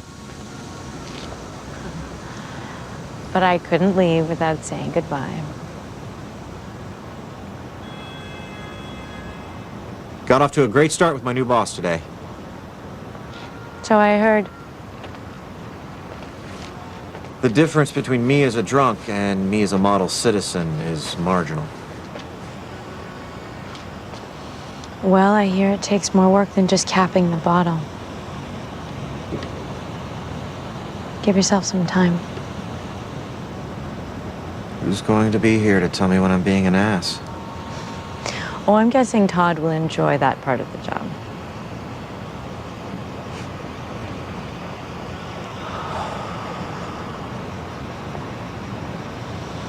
I wonder what would have happened if I'd have met you a year from now. They have these great little things in Manhattan. They're boxes with numbers on them. You push a few buttons. You're talking to me. You'd be okay with that? In the office. The jury was only out 2 hours. You must be happy. My office is happy, yeah. You're not? I don't know why you've decided you know who I am. Look, I don't want to fight. I wanted to thank you. I think you did the right thing. Why? Well, apart from everything else I've said, I don't think it would have brought you any comfort. Why is it your job to decide what brings me comfort?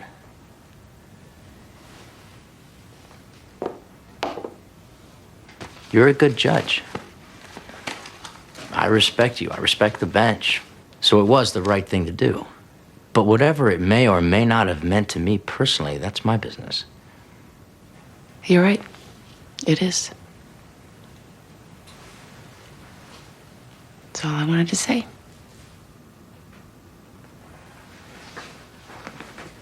Mr. McLaren?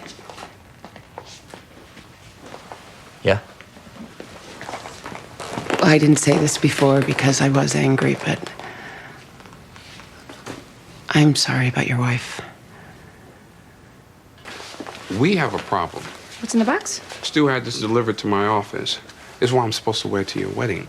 Stu, nothing if not organized. And he's out of his mind. Excuse me? Listen, I'm happy to be a part of the wedding. I know it was your idea, but still. I appreciate him asking. Bruce, what's wrong? It doesn't fit? I have no idea if it fits, and I don't intend to find out. It's a pretty funny looking tux. He sent me a skirt. Oh, actually, it's a kilt. Excuse me? Well, it's traditional Scottish formal wear. I don't care where it's from. I'm not wearing a skirt to your wedding. Bruce, look, I'm sure the rental place just sent you the wrong box. Did you call them? Apparently, they did not send me the wrong box. What are you telling me? Did Stuart really want one of his groomsmen to wear a skirt? Judge Gray, Peter and Kyle are calling for you. They're calling together? And they sound really angry, and they want Stu's number.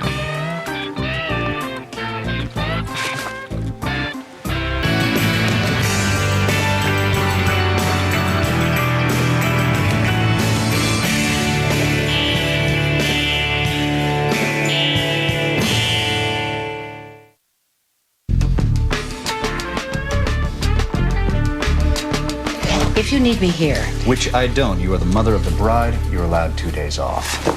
Besides, I know you've got a lot of primping to do. I beg your pardon? Well, not that you need a lot of primping. Or any primping, for that matter. You are, and always have been, perfectly primped. Oh, Sean, stop. Amy wants me to get a pedicure. Heaven forbid I stick my unpolished toes into my horrendously painful shoes. And I have to pick up my dress, and I need to get an apartment. That's all. Well, that sounds like enough. And then there's Joanne. Who's Joanne? Oh, Stu's mother. She's in town for the wedding. She's staying with us. And Amy wants me to entertain her for 48 hours. Ah, dawn breaks over Marblehead. I have no idea what that means. But you can't stand Stu's mother. I have never met Stu's mother. And yet, you've already decided you can't stand her. I thought perhaps I could bring her here, and maybe we could all go out to lunch. Any place but that karaoke joint that you frequent. I only go on Sinatra night, and how do you know about that? Sean, you have a hobby. It's nothing to get defensive about. Defensive? I'm not being defensive. Who's being defensive? Well, I know. I guess I wanted it to be a surprise. Well, it worked. I'm surprised. And Peter and Kyle and Bruce, they're really surprised. Yeah, how mad are they? You don't have to answer that. They thought they were being measured for tuxes, Stu. Right, I know it was stupid. It's just, you know, I was afraid they were going to say no. Right. Well, this is a much better plan. They refused 48 hours before the wedding. And what about me? Never occurred to you I didn't want the groomsmen to look like they walked out of Benny Hill? What? It's not going to look like that. You always do this. I always do what? Forget it. It's not. Just got a lot going on right now. Let me treat you to some vendable item. Okay? Look, you know, you're right. Of course I should have brought it up earlier. I mean, of course. It's just, you know, it's the one thing that my mom asked for in the wedding. And it's just, you know, as a way to honor my father's memory and his family. So the kilts are a favor to your mom? Oh, please. It's probably a very important call. Yeah, hi, Kyle. Yeah, no, I'm working on the kilt thing. Yeah, just give me a minute or two. What? Something came up. Something more important than my wedding came up? No. Okay, no. Yes, we will talk about it later because I'm too upset right now. But Vince isn't coming. That stinks. Yeah, what do you call me? Make Kyle do it. He's too afraid. Well, he's not stupid. Yes, he is. What does he think? I'm going to forget he missed my wedding? Sooner or later, he's going to have to talk to me. I'm just going to get angrier. I know. And another thing, his kilt. It's non-refundable. That was awesome. She was really mad. I don't know. Maybe this isn't such a good idea. Oh, come on. It'll be funny. I think there's about a 50% chance she's going to take a swing at me. And that will be funny. Hi.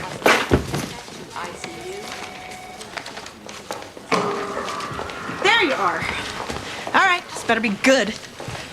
I just drove downtown during lunchtime rush hour. Simmer down. You're killing the suspense. I don't have time for suspense. I got about 4 minutes before I got to turn around and get back to court.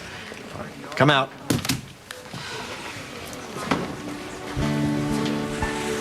You.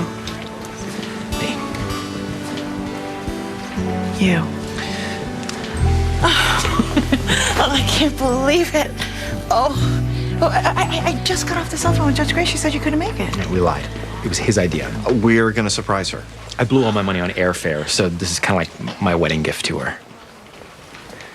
The fact that you showed up at all was your wedding gift? Yeah. Does that sound narcissistic?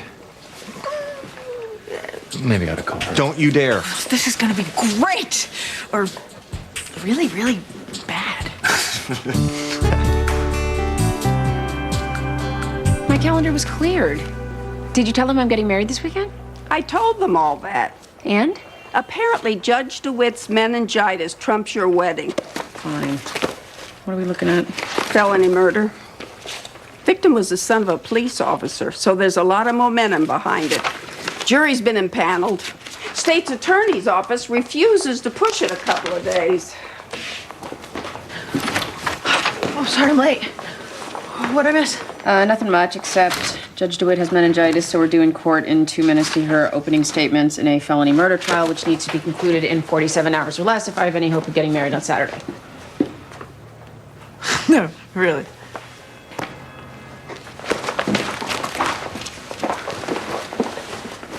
This is unbelievable. Tell me about it. I'm supposed to be bathing suit shopping for Hawaii right now. Now, this case, Judge Gray, two guys rob a convenience store. The owner takes his own gun, shoots one of them self-defense, and the other robber gets charged with the murder? It's the beauty of the felony murder law. But he wasn't anywhere near the gun. I mean, he didn't even pull the trigger. And you can put him away for life? Life plus 20 if he delays my wedding.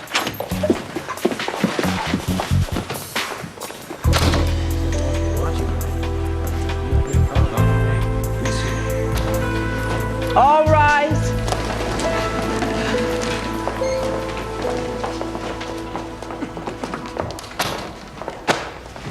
Be seated.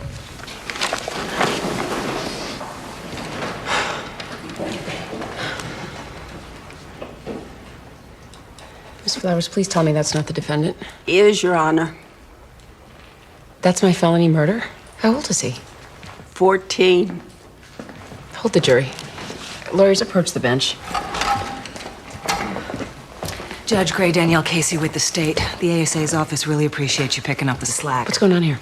Excuse me? Why is there a child in my courtroom? Oh, that's a very good question, Your Honor. I realize you're playing catch up, but if you look at the file... I've read the file. You'll see that there was a transfer hearing last month, Lasted all of 10 minutes. during which the juvenile judge rightfully decided that Jacob Foster should be tried as an adult. How the hell do you rightfully decide anything in 10 minutes? With all due respect, Your Honor, this is not a kid who knocked over a couple of mailboxes. He's responsible for the death of a young man. Who just happens to be the son of a decorated police officer. There's a lot of blue out there, Miss Casey. I'm not colorblind. I don't suppose that's what's motivating the state's aggressive stance. The state is doing its job, Your Honor. This kid has a record. Joyriding, petty theft. Yes, apparently he started out small and worked his way up to felony murder. Did you consider lesser charges? Has a plea been discussed? Absolutely not. My office will settle for nothing less than felony murder. And you realize that if a jury convicts, it's a mandatory life sentence? It is the state's opinion that this defendant is more Billy the Kid than Dennis the Menace. How many more victims do you need before you put him away for life?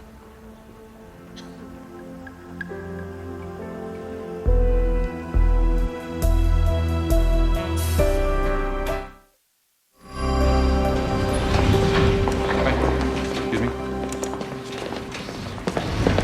Hold the elevator, please. Thank you. Judge Gray, you're a hard man to track down. Apparently not hard enough. State's Attorney's Office needs a favor. How perfect, because I need a favor from the state's attorney's office. Stop prosecuting 14-year-olds in adult court. How about we start with my favor? I've got a warrant. Good for you. Go see the judge on call. That's what I'm doing. Oh, my God. Oh, my God. I was going to switch with Feingold. I completely forgot. God, I remembered everything else. I'm getting married on Saturday. Ah. Well, sign this. You can still get married. We need a phone tap on an apartment in East Hartford. He's a known meth dealer. Surveillance backs up the confidential informant. He's given us good stuff in the past. How about my favor? Jacob Foster? You've heard of the case? Everybody's heard of the case. What does that mean? Means a cop's kid was killed. Somebody's going to be held accountable. Really? How about starting with the cop's kid? Felony murder is overkill. You know that. Doesn't matter what I know. There's no deal to be made. It's not going away. Well, Thanks for the signature. Good luck on Saturday.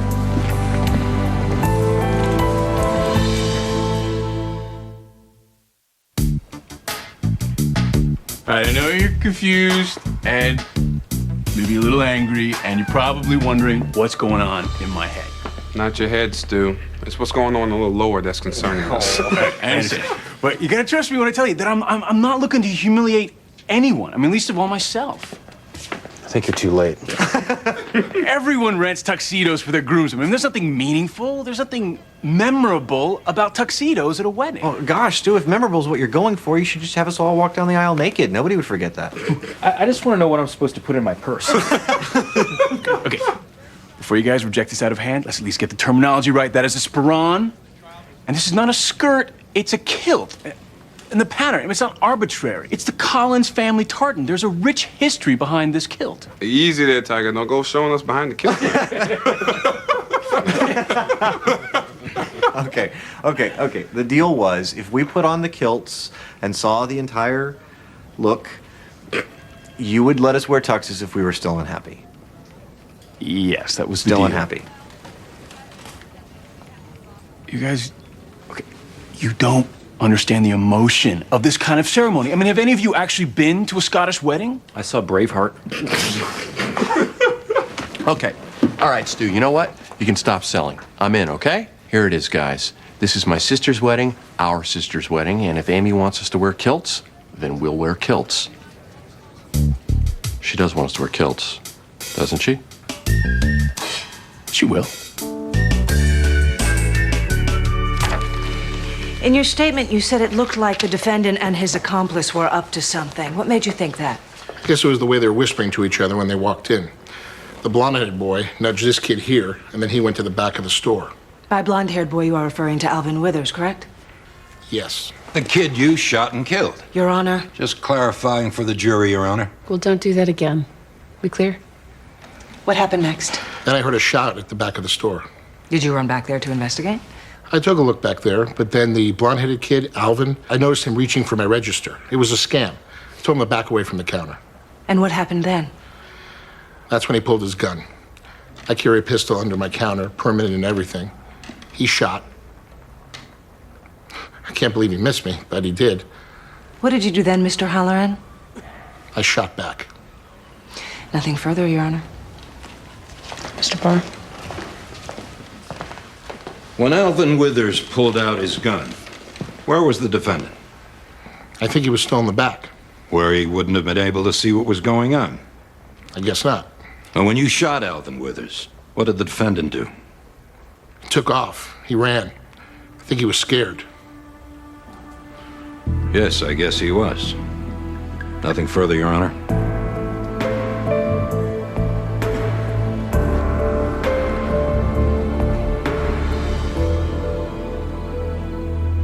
It's called a tartan, and it's actually my family's pattern. Well, couldn't you just make the tuxedos in the family tartan?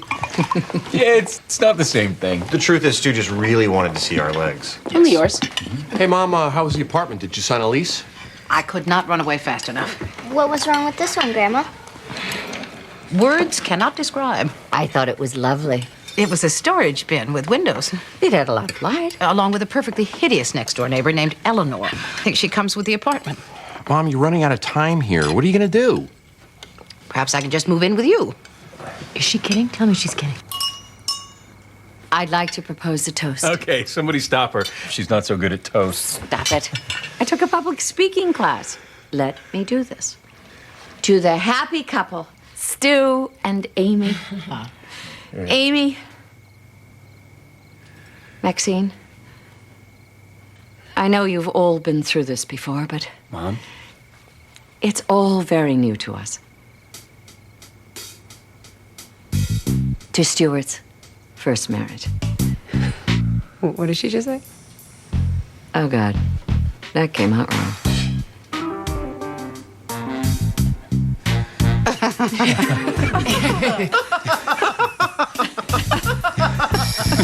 Oh, there's the souffle. I'll get it. I'll get it. I'll get it. Sit.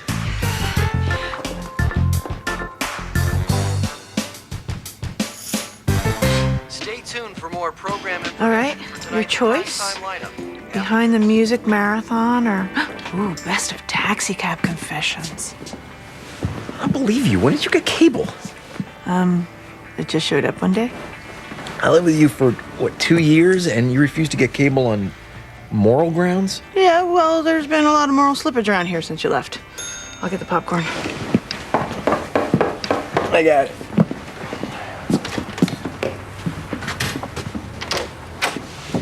Hey, you're not Kyle. No. I used to be. Or maybe he used to be me. I don't remember anymore. I'm Vincent. Right. Cousin Vincent. You write books. No, actually, I wrote a book. Kyle told me all about you. Really? Everything or just the good stuff?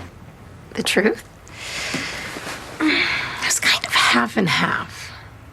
I mean, I did hear about the little problem you had with the Mexican authorities. Completely trumped up charges. I got the photos to prove it. Hey, Heather? Kyle's not here. Yeah, I heard. Will you just tell him I stopped by? Will do. It's nice meeting you.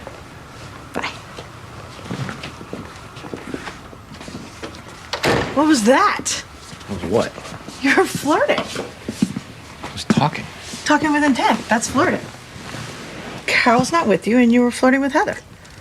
Look, first of all, Carol is working, and she couldn't be here. I told you that. And B, I was not flirting with, Heather? And she was flirting with you. What can I say? Look at me. I can't shut this down. Thanks, Papa.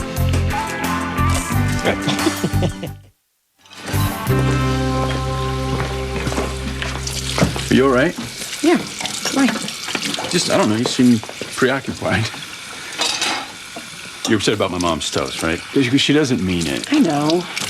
No, it's just the case and the wedding and... What about the case? I have a kid who's gonna do a life sentence for bad judgment. There's nothing I can do about it. Yeah, you're right. It's out of your hands. I could set aside the verdict. That'd be professional suicide. You know that. And are you mad about the kilts? No, fine with the kilts. It makes you happy. No. All right, listen. Okay, this is what I'm saying. I think I went overboard, and it's just, sweetie, we can have any kind of wedding that you want. If you don't want a wedding, we can go to City Hall tomorrow morning. So all I care about is being married to you. Stupid. Oh, God. That's right. Okay. Oh, don't you move. You don't have any shoes on. I wreck everything. That's right. I'm gonna get a broom. You just stay right there.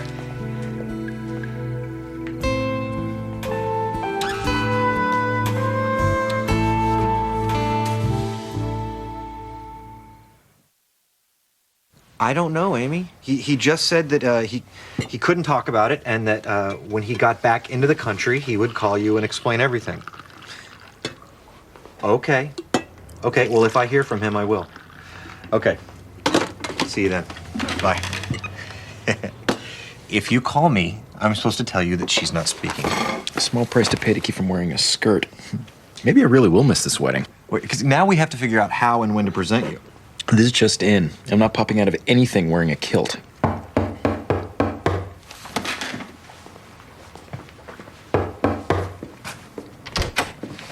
Hi. Heather, hi. Hello again. Hi. You've met? Oops. Kyle, Heather stopped by last night looking for you. Yeah. So I was in the neighborhood. I thought I'd see if Vincent wanted someone to hang out with while you were busy cutting people up. Vincent definitely wants that. You don't want to watch me cutting people up? Less than I can possibly describe. There's this great bookstore that just opened downtown. I thought we could start with that. We can eat lunch at Lucky's. I love Lucky's. Oh, have fun at work. Don't cut up anyone we wouldn't.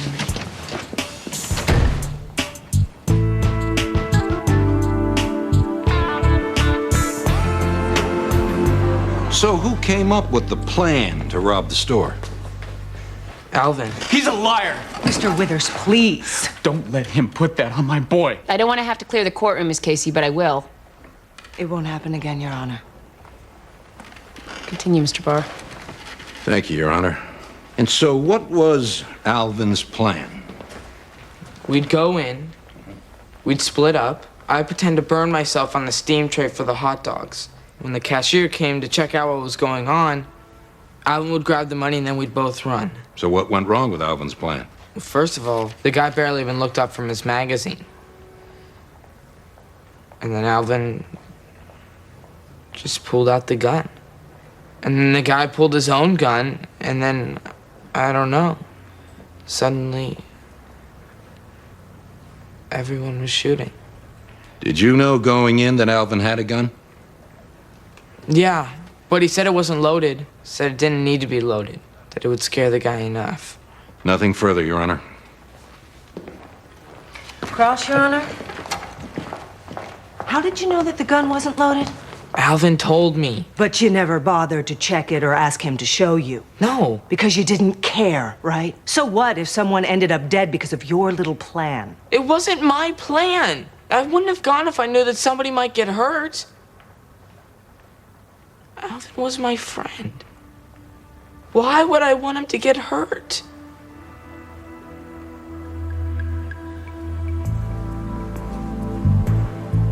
Nothing further, Your Honor.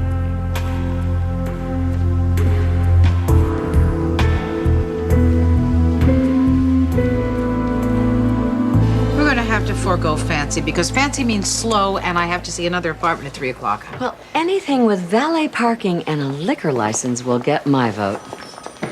Maxine, if you're looking for an apartment, you should look at my building. I know that there's an opening, and you would just love it. It's mostly single seniors. Single seniors, Maxine. That could be fun. Yes, I want to spend my Saturdays planning what I'll wear to the mixer. Oh, it's always casual. We're way past caring what anybody looks like. Well, there, you see, I would never fit in because I have at least 5 more years of being vain and superficial. She's found a perfectly good apartment, and she's just nervous it's her first. Oh, I know what that's like. You imagine every little thing that can go wrong. Well, I'm not imagining Eleanor, the next-door neighbor who wants to be my canasta partner, new best friend. You're going to need a new best friend, Maxine. You have no idea how lonely it can get. You have to stop trying to love your new place. You're leaving the home you've been in for your entire adult life, where you raised your kids and wiped crayon off the wall and fought with your husband and vacuumed up the Christmas tree needles. The place that will make leaving that behind okay? Maxine, that place doesn't exist. You know what else we have? Brand new carpet. Berber, Stainmaster, River Rock.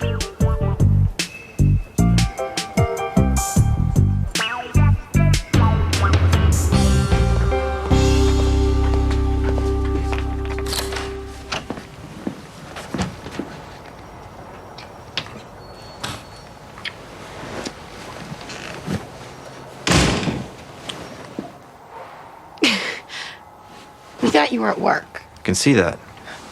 Wait. I thought you said you guys were over. She's right. Kyle? You know what? I can't talk right now. I'm too busy trying to figure out why it wasn't safe to leave my girlfriend with my married cousin. Your girlfriend? Excuse me, where exactly do you get off?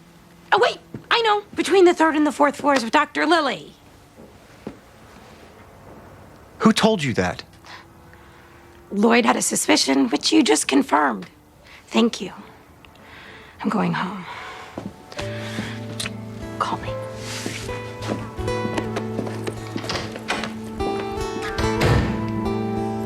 I can explain. Explain it to your wife.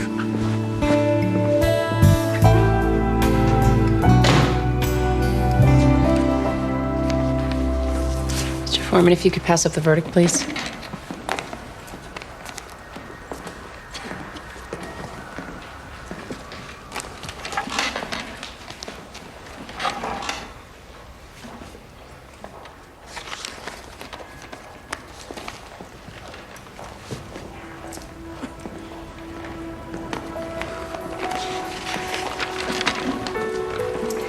May it please the court, in the matter of the State v. Jacob Foster, we, the jury, unanimously find the defendant, Jacob Foster, guilty as charged.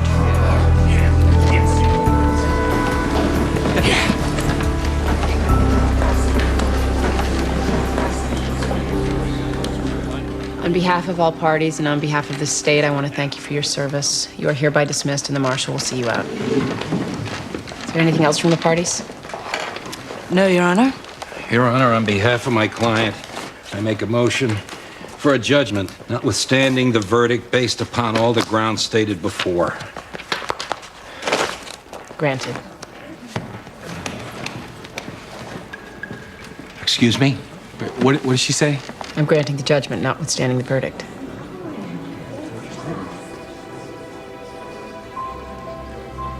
This case should never have come to my courtroom. The defendant is a juvenile with no prior record.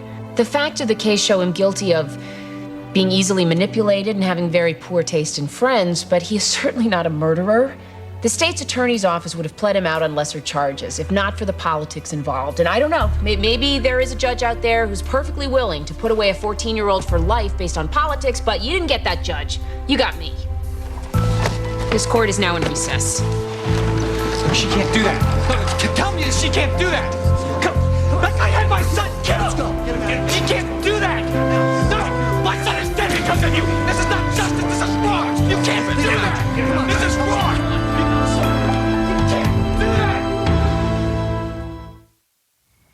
So I guess I'll come home for my honeymoon, see if I have a job left.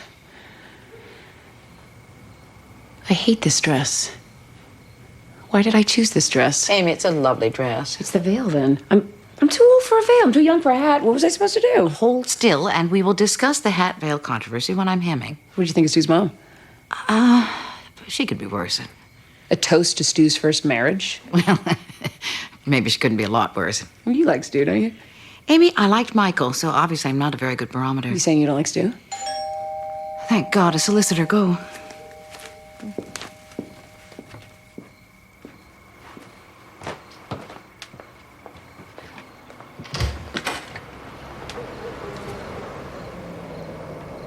Am I interrupting the wedding? No, just a dress rehearsal. The phone tap was a big success, which is why we're gonna need a no-knock warrant at the same apartment. You look good in white. Stu's a lucky guy. I'm sure you'll both be very happy. Are you? Are you just saying that so I'll sign your warrant? You got me. You do look good in white. Stu is a lucky guy, and the rest I'm just saying. So you don't think we'll be happy? I have absolutely no idea.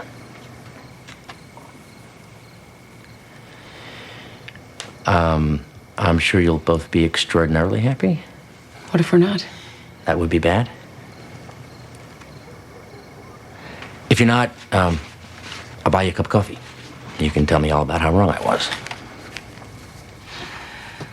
You need corroboration. I don't trust your confidential informant.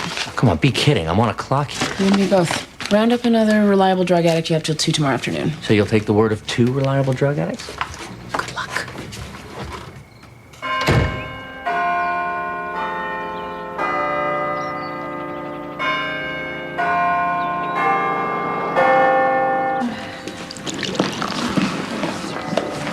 Here you go.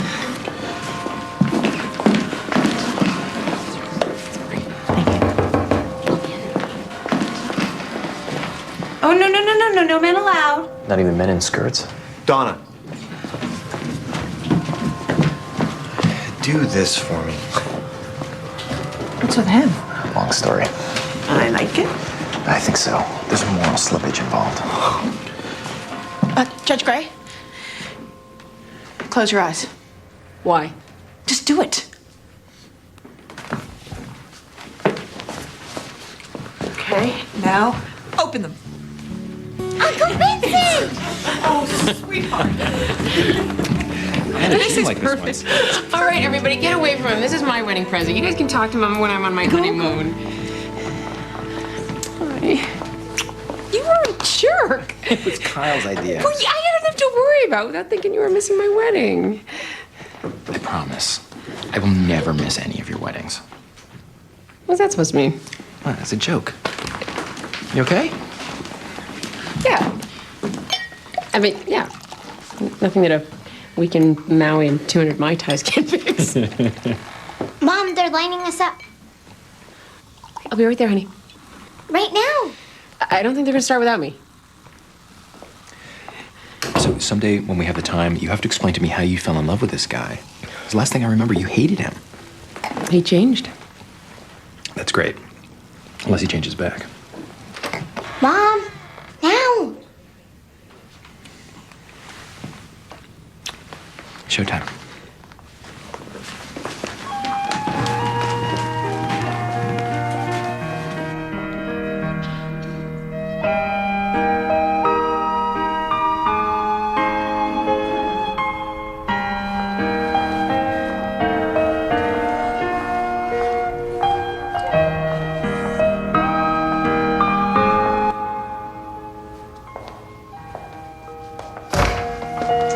Get ready, Amy.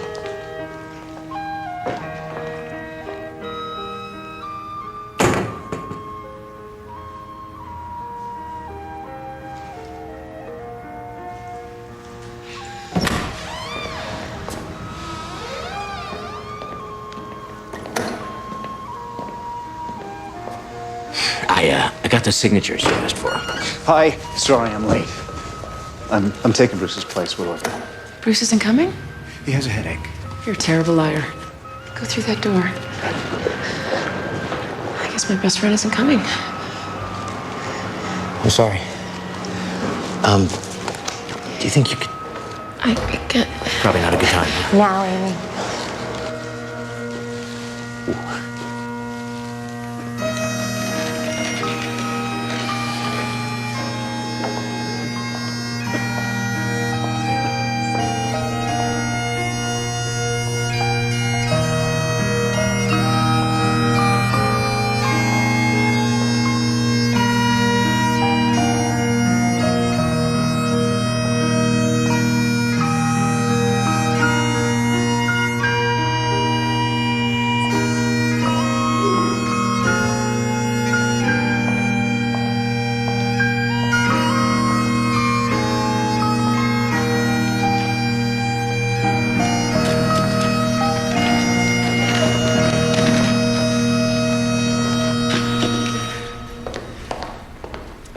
Dearly beloved, we are gathered here today in the sight of God and the presence and the witness of these friends and loved ones to join Amy and Stu in the bonds of holy matrimony, whose hearts are intertwined as one and who now stand here to form a permanent and unshakable union. Excuse me. I just need a minute.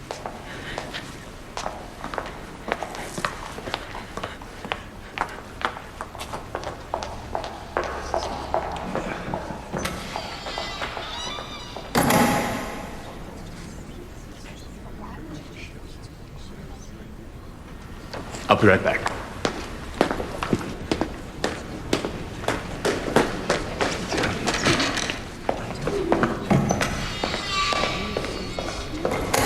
Hello, everyone. I'm Sean Potter. I'm the boss of the mother of the bride, and I'm sure we'll be underway in just a minute.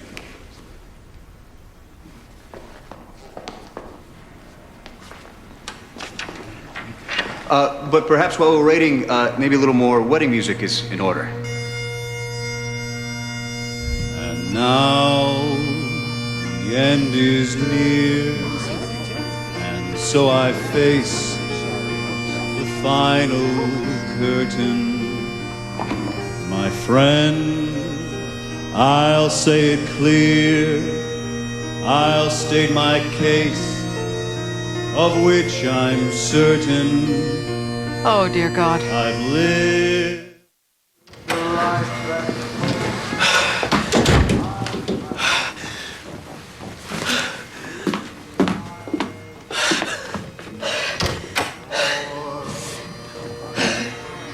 Amy? What are you doing in here? It's the only private place I could find. Okay, what's wrong? What's wrong? All right, sit down. Okay, I don't understand. See, that's the thing. You don't understand. You don't understand me on some huge level. Look, baby, where's this coming from? I had this thought. It was in the back of my mind, and it's that I can't. There's not really a nice word for it. Okay. It's like you're a bully. I'm a bully? Yeah. Yeah, a really nice, really charming, really wonderful bully. You remember when I didn't want to go camping? This is about camping? No, you're not listening. No, like when I didn't want to have lunch with your mother, or I didn't want to go skydiving on my honeymoon. Right, you won that one. Right, but the point is I had to fight. I had to explain, like not wanting kilts, or I didn't want to sell my house. I should be marrying a guy who understands these things. Oh, come on. I mean, you know, the way I see it is, yes, I do. I always coax you into doing things, but then you end up being so glad that you did them, which makes for a fantastic relationship. No, it doesn't. It's always you. It always comes from you. It's not back and forth. It's always me following, and then I lose myself.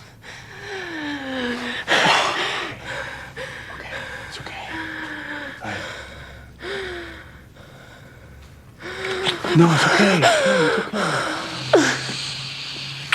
okay. Look. The last thing in the world that I want is for you to marry me if you have reservations, okay? You know what I mean? My God, you have had so much going on these last few weeks. We could, you know what? We'll push this whole thing off for a few months, okay? All right? And I'll tell them, they got the party, they'll all get drunk. It'll be fine. I'll go out there and I'll explain it to them. And then, but I want us to go away for the week, and we can go to Hawaii and just have some time, you know, you and me alone, and it'll be great, and you'll come back a different person. Or I'll be talked into doing something I know is wrong. No, okay, we won't even talk about getting married. Just come on, we'll go tell everyone, and it's gonna be fine. You're doing it again. Don't tell me what I want to do. If we put off the wedding, we're just going to end up back here, and I don't think I can do this more than once. It's too hard.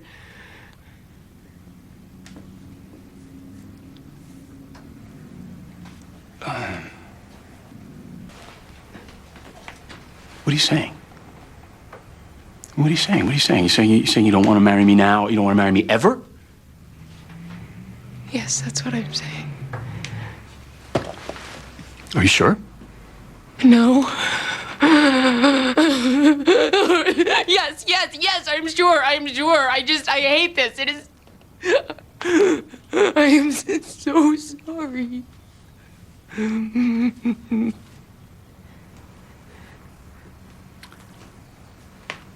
Okay. No, it's okay. I'm like, you're being so very brave and honest. It's just, I don't want to be here. I love you so much. Well, apparently that's not enough.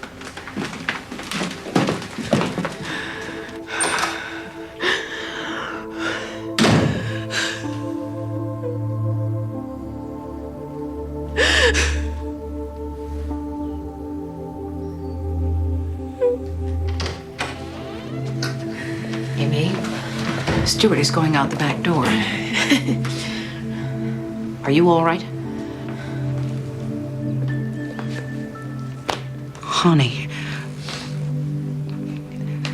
Can I help? Can you ask everybody to go home? Yes, I can do that. Or I can just let Sean keep singing and it will happen naturally.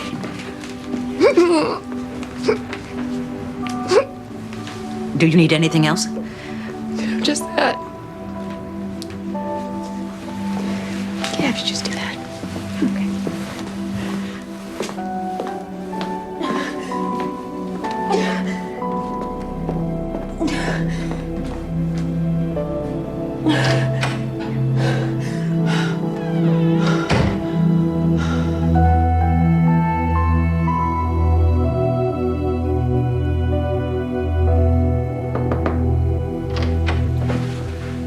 Hey, everybody's just going out to dinner. I'm assuming you don't want to come. Okay. Can we get you something? Vincent. I made a fool of myself, didn't I? I can live with that. But I hurt Stu so badly. You saved him the pain of a bad marriage and a divorce. That's a much worse pain.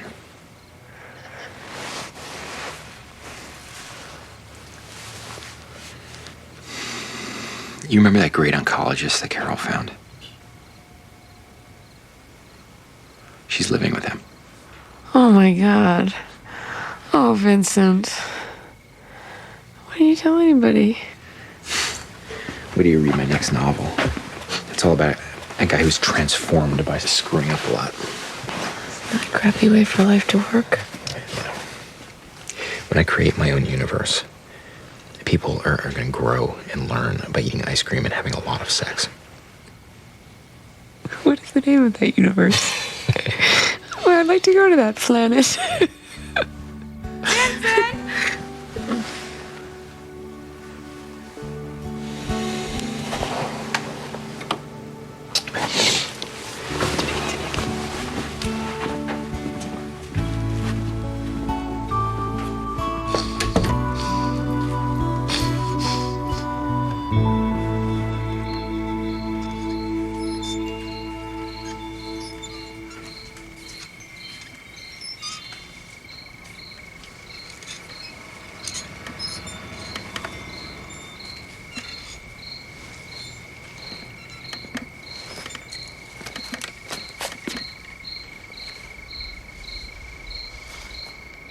I heard the swing.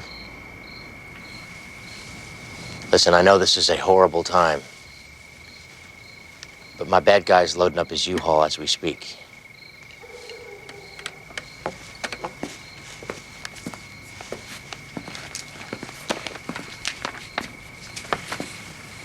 Do you have a pen? Yes. You're sober, right?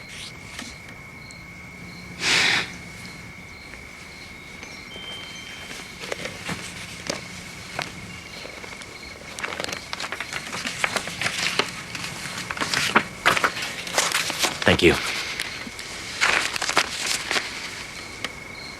You did the right thing. You don't know me. I know you well enough to know that. Thanks. Good night. You owe me a cup of coffee. I'm good for it.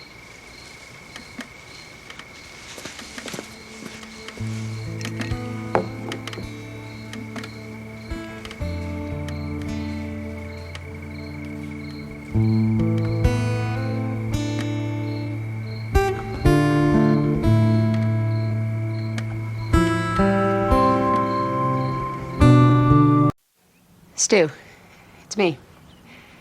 I'm back. In town, I mean. I was in Maui for a week. You know, I had the ticket, so I decided to get away, try to clear my head.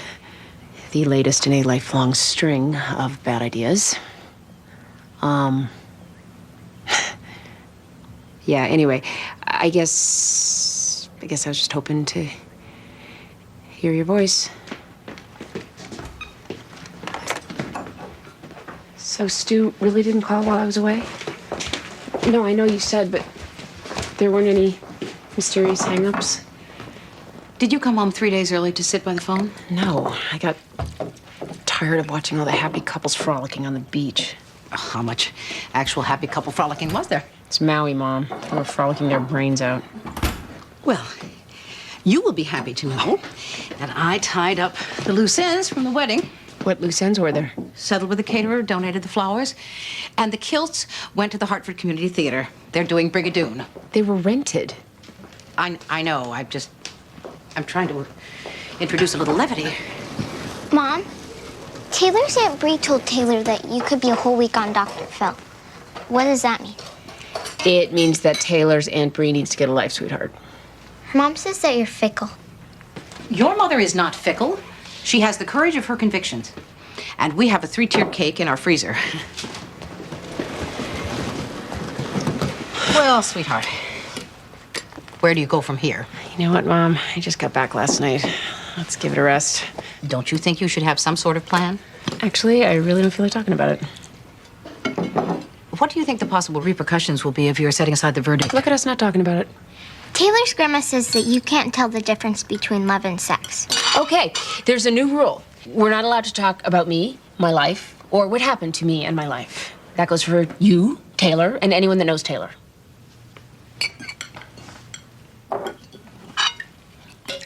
I think what your mother did was admirable. You cannot marry the wrong man to keep from hurting his feelings, even if you don't know that he's the wrong man until you get to the altar. Victor says that if... Does Victor know Taylor?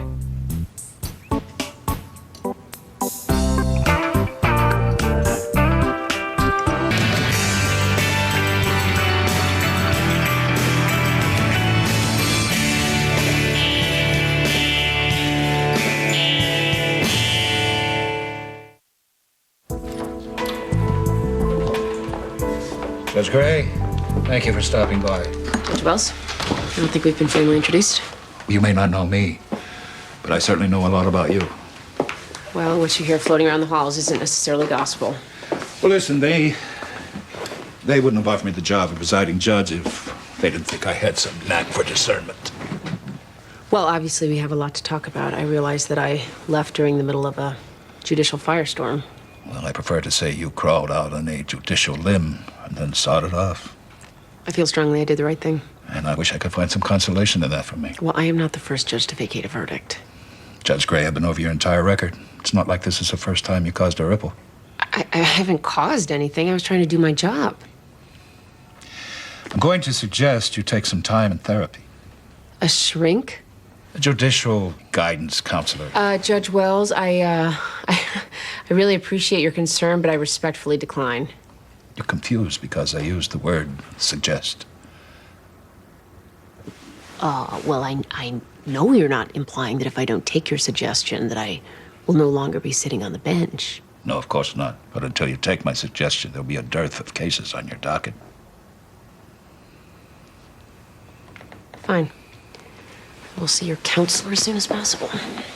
I'll make the arrangements. Thank you. Maxine, you've never been one to turn your back on the less fortunate. And yet, Sean, I know exactly where this is going. You are about to ask me to get involved in one of your pet programs. Rescue Worldwide. Temp placements of Russian orphans in the hopes they become permanent adoptions. And yes, it is a program which I am very passionate about. Sean, there are more than enough children in Hartford who need placements. I know. I know. Then obviously we have nothing more to talk about. If you truly want to alleviate human suffering, you can start by getting rid of that tie.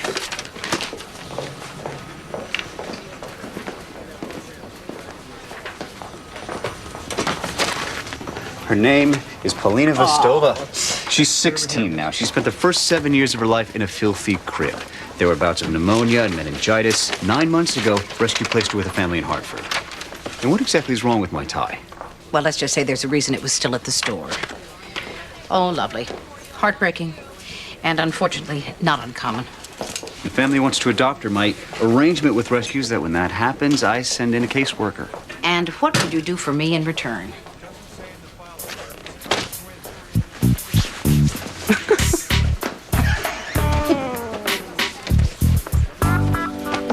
Would you like to know what I think about your trousers?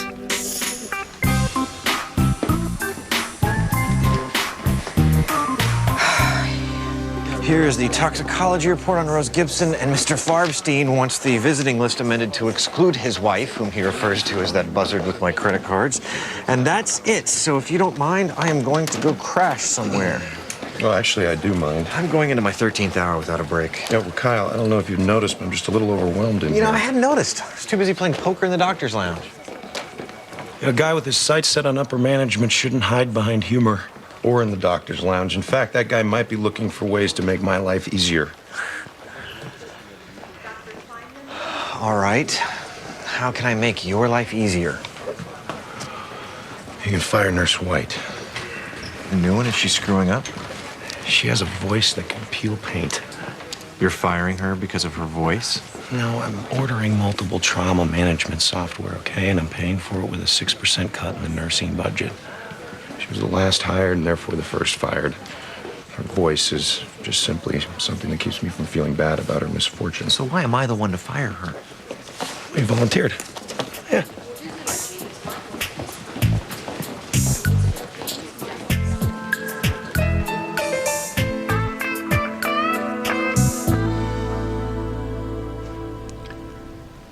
So, you're a single mother? Lauren, she's 11. She's discovered boys.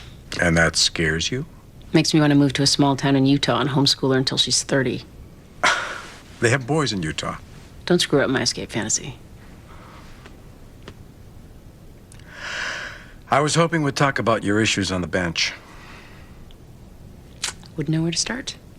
The Jacob Foster case. Well, to get into that one, you'd have to get into the whole criminal court system. We have an hour. That's not enough time for the backstory. Look, I'd always had a certain amount of ambition. I mean, I did the Wall Street thing. That didn't work out, and being a juvenile court judge seemed to be the right fit, but I got tired of being in the judicial basement with the leaky ceiling and the lack of respect. So this criminal court thing came along, and I went for it. I didn't realize that I'd be watching from the sidelines in a straitjacket. What, you know there'd be guidelines? Guidelines, yeah, but I'm wasted there. What I'm good at? 12 civilians have that job, and they send up a little slip of paper when they're done. Okay, then, given what you know yourself to be good at, what's your fantasy work situation? Something you could do in Utah? In a perfect world, I'd have more freedom. Flexibility. I'd resolve conflicts in creative ways, considering both the nature of the offense and the nature of the offender. I'm really good at that. When I used to deliver my verdicts, sometimes I'd surprise myself. It's like I knew something on some deep level. And I knew how to translate it into law.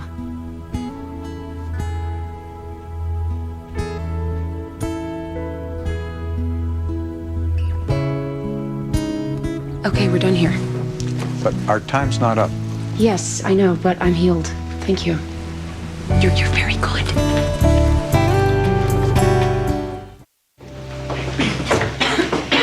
Here's where we have family time. We play games on computer, watch movies. And Paulina has her own room. She certainly does. That's a promise we made from the start. Paulina, tell Mrs. Gray about your room. I have TV, phone, air conditioner. It's like I'm princess. I will need to speak with Paulina alone. Certainly. Sure.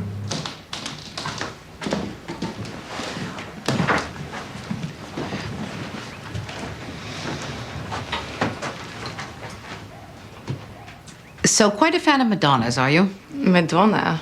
Madonna is tired. That is Gwen Stefani. She rules. Of course she does. Tell me about the Blankenships. They are good to me.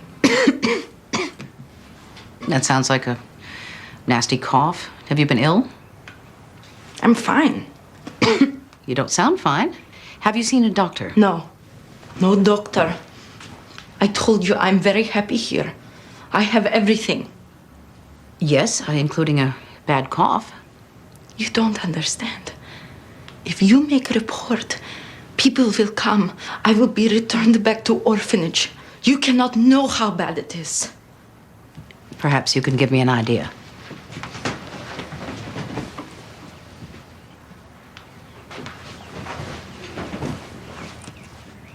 Orphanage is prison. No heat. No clean water. Food is for animal. If I leave, I will be on street, which means I will end in jail or dead. Do not do this, please. Please.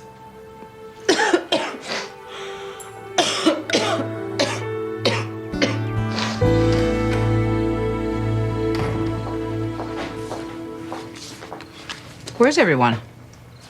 There's risotto on the stove if you're hungry. How long's it been there? Too long. Bring your chisel. Nobody showed up on time. What are you doing? I'm writing thank you, but ... notes.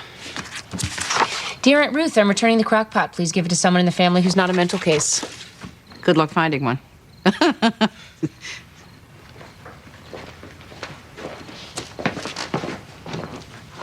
Cool, an iPod.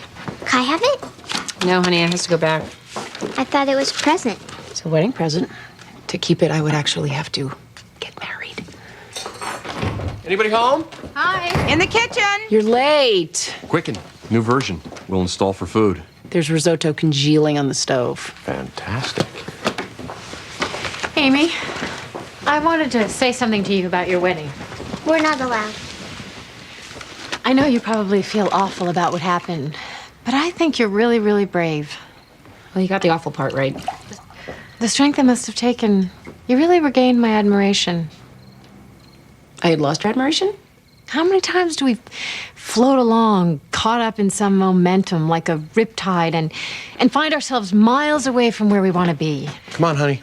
But you did the parallel swim. You broke out of that riptide and found your way back to shore. Come on, honey. Let's go. You look hungry.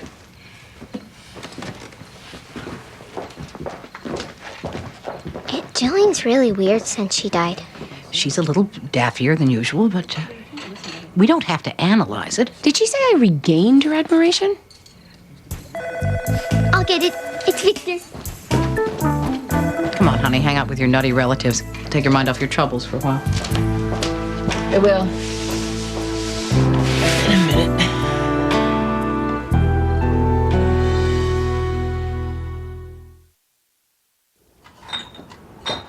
I don't know why you're getting so worked up.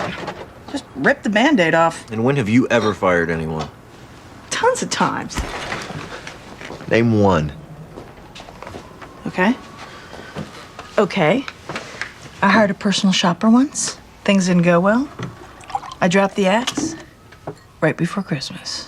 Why am I even having this conversation? Tell you what, we'll do a little role playing. Yeah, you can practice firing me. No. Oh, come on, give it a shot. Okay. Nurse White, I'm sorry, but we're gonna have to let you go. You're firing me? Yeah. You can't fire me. I need this job. No, I understand that. No, I don't think you do.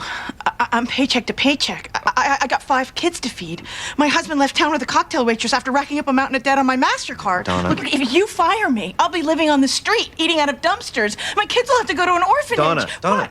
What? I'm doing a good job. You're not even trying. That's because this is stupid. It's not stupid. You're just upset because it's too real. Okay, fine. Either way, we're done. I thought you wanted my help. I want not to have to fire someone. Look, here's what you do. Just sit her down and speak from your heart. Okay. Nurse White, as a fellow healer and a fellow witness to human suffering, but a fellow who's not used to causing it. You're toast. Oh, God.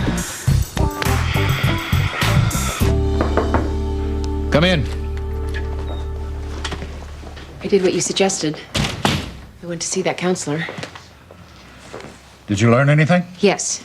I learned that I don't need to go to counseling. Was that your counselor's opinion or your own? Well, here's what I realized. That everything that made me effective in juvenile court was working to my detriment in criminal court. Precisely why I hope some time with a counselor would yield some clarity. It has. I'd like to go back to juvenile. You want to climb down the ladder of success? Maybe I have a different idea of what success is now. Maybe I've come to realize that it means something to me, that stupid little leaky room in the judicial basement where at least I know I'm doing somebody some good. I know it might sound hokey, but there it is. Well, you have every right to reach that conclusion. But... And I could easily have an opening for you. You see, I have a strong desire to unburden Judge Bell of the weight of her judicial mastery. You gonna ask her to take her boats and go home? I could suggest she take a sabbatical, which would leave me with an empty courtroom and an out-of-work CSO, both of which used to be yours. You're willing to take a chance on me? If I fired every mentally unbalanced judge in this building, the halls would echo. We need to discuss some of the issues you will be confronting as Paulina's parents. What issues? Thank you. Well, I know that there have been people here before me to talk to you about attachment disorder and frustration, overwhelm, and other symptoms. They've been here and we've read the materials. Mrs. Gray, we believe we can deal with whatever comes. I mean, any problem can be solved with enough love. The experts would disagree with you. We don't believe in experts. They can't even agree with each other. Well, let's talk about Paulina's cough. Have you taken her to see a doctor? We've tried. The poor thing is just terrified of doctors. Actually, it's more than that. She's afraid that if you think she's sick, she'll be sent back. That's what she told you? We've explained over and over that she's here to stay regardless. You have to remember, she may seem worldly, but she's really just a young girl with terrible memories of a Russian orphanage. Well, what can we do to help her, Maxine? You may want to eventually consider family therapy, but right now let's worry about getting her well. Yeah, we'll do anything to help Paulina. She just means the world to us.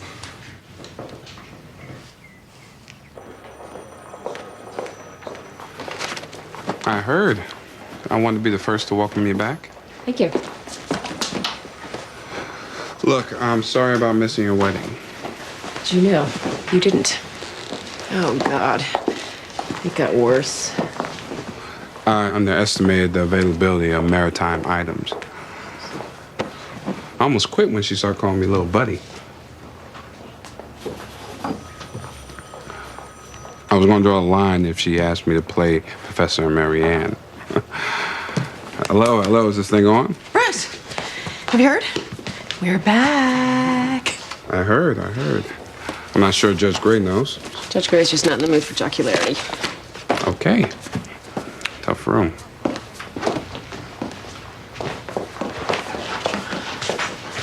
Did he say why I didn't come to your wedding? No. He's too busy telling boat jokes. All right.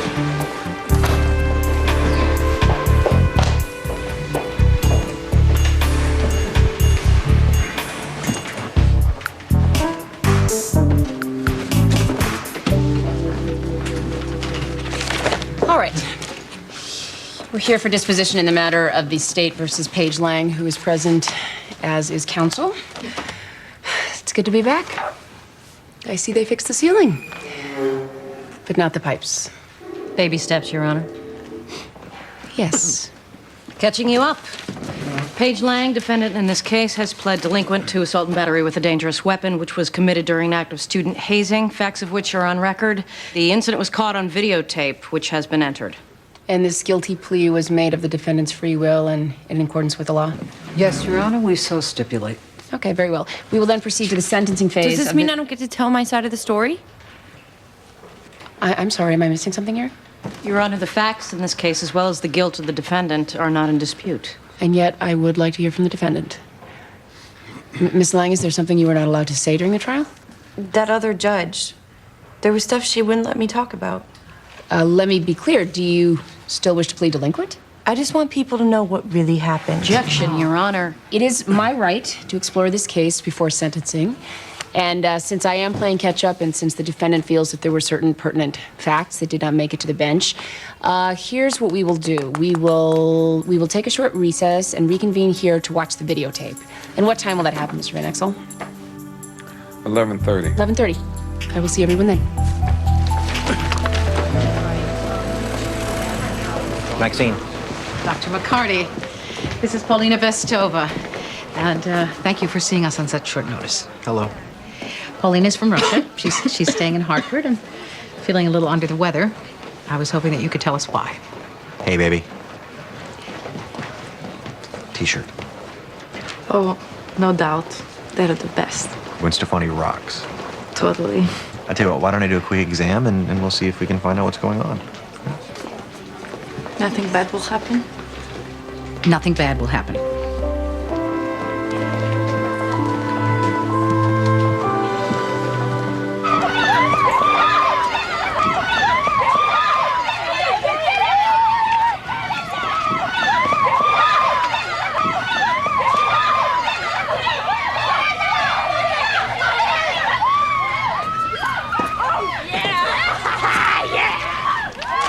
In this sequence, we see Miss Adams being showered with feces, house paint, and pig parts. I don't believe I need to comment on sanitary concerns.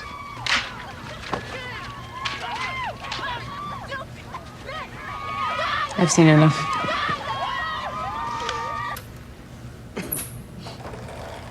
Your Honor, as established earlier, this tape is clear and irrefutable evidence of the charges in this case. Objection, Your Honor. The probative value of this tape is clearly compromised by the poor quality of the image. We're here to evaluate evidence, not cinematography. I could see everything I needed to see. Well, then I would argue that you're witnessing events out of context. Unless the victim asked to be beaten unconscious, I hardly see that context is relevant. I assure you, Your Honor, the victim did not ask for this. Courtney is an exemplary teenager. She volunteers at Children's Hospital. And she started her own nonprofit recycling center. She took 3 cans to the grocery store and put it on her college application. Okay, I will agree with the state and consider character of both the victim and the accused. Oh, please. Order. You just can't handle the fact that your daughter's a monster. I said order. Your Honor, I can't believe you're falling for this act. Are you as blind as Judge Bell? She's blind? Look in a mirror. How can I look in a mirror if I'm blind, you moron? And where do you think she gets it? You've slept with half the Rotary Club. Your daughter is a vicious little bitch. All right, enough. You stop it.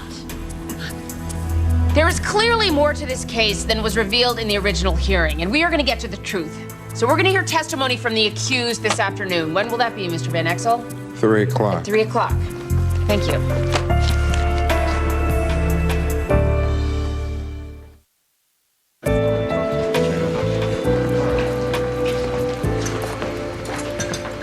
Can I sit down? If I sit down, will you be speaking to me? I spoke to you this morning. And as pleasant as that was, can we warm it up a few degrees? Why did you fake a headache and skip my wedding? Rumor has it everybody skipped your wedding. That's not funny. We're either having this conversation or we're not having a conversation. If we have this conversation, I'm gonna tell you the truth. Good. What do you think I want? A lie? Okay. There I was in my skirt, looking surprisingly good, by the way. And when the time came to get in the car, I couldn't do it. Because of the kilt? Because of Stu Collins. I couldn't stand there and watch you marry Stu Collins. Why? Partly because I think you're too good for him. Too smart, too wise, too complicated. And you're literally too good. You said partly. What's the other part? Something I don't know how to name. Try. Well, it has to do with, I guess it did. I've been Googling my buns off. Hey. 2 cases out of Colorado, 3 out of Florida, all hazing, multiple Vicks. Would you like me to run them down for you? Okay, this could take a while. Then I will see you later. First case out of Florida, high school honor society, no less. They kidnapped this girl out of her house around midnight.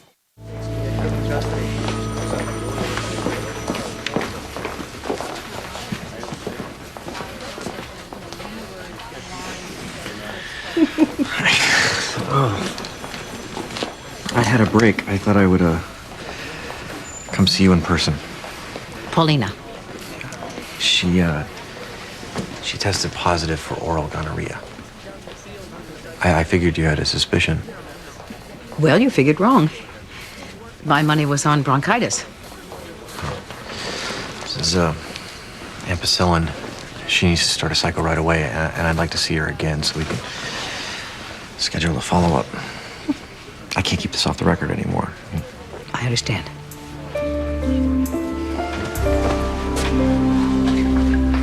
Westfield seniors have been schooling juniors since forever. It's no big. It happened to my mom. So then what we have here is a pattern of abuse? Okay, thing is, Courtney had it coming. I'm telling you the truth, and she knows it. The treatment that we saw on the tape? How could anyone have that coming? Miss Lang, it really would behoove you to answer my questions. She's not the way she's acting. I know she plays victim and everything, but she's really this total bitch. She tells lies about me. She spreads rumors. She turns people against me. I can't even walk down the hall. She left these messages on my boyfriend's voicemail. He broke up with me because of them. Ms. Adams, is that true? Sort of. I need a little bit more than sort of. I'm trying to understand why Paige would want to hurt you. I don't know. Maybe she doesn't like me that much. She hit you on the head with a bucket. Okay. Well, there have been times where we've liked the same guy, or I got a better grade than she did. Your Honor, the voicemail tape was offered as evidence but disallowed by Judge Bell. I make a motion that you reconsider. Motion granted. Do you have the tape? Yeah. Marshall. Are you out with that skank Paige again? I hope you don't think you're special. She slept with like half the school, not to mention the teachers. But hey, if that's who you want to go out with, that's your business. If you don't care about vital body parts rotting off. I mean, gotta go. Late. Your Honor, motion to strike. Hearsay. Denied.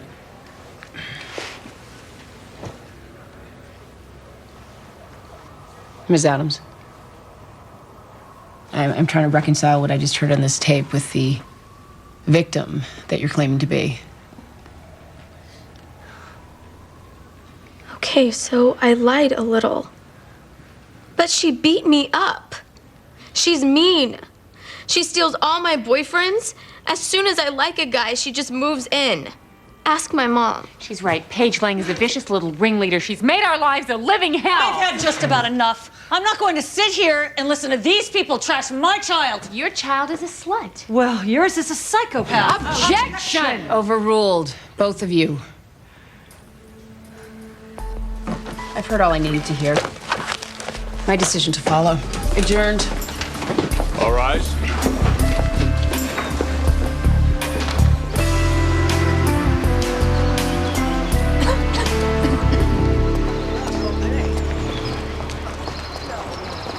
We need to talk. Talk about what?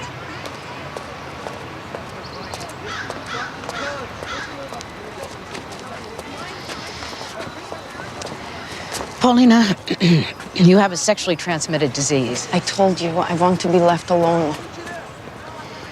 You need to begin taking these antibiotics immediately, according to the instructions. You need to stop smoking. And you need to tell me who you've been with, because someone else needs treatment as well. It's not a big deal. Tell me the truth, and I will decide on the size of the deal. But he said if I tell, I will be sent back. Who is he? No one. All right, listen to me. You must give me his name because he needs medical attention.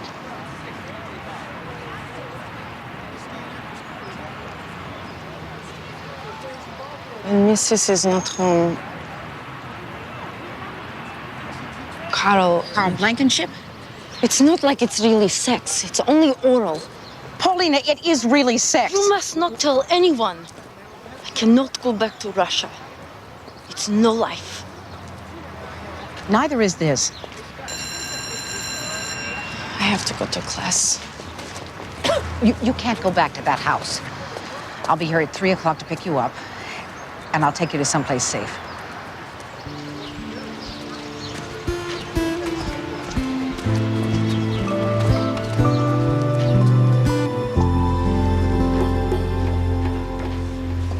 Briefs and a couple of motions.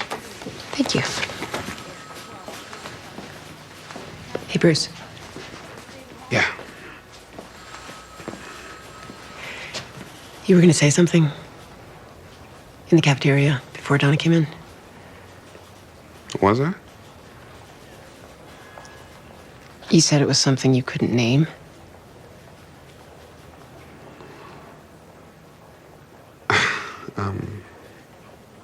I don't remember.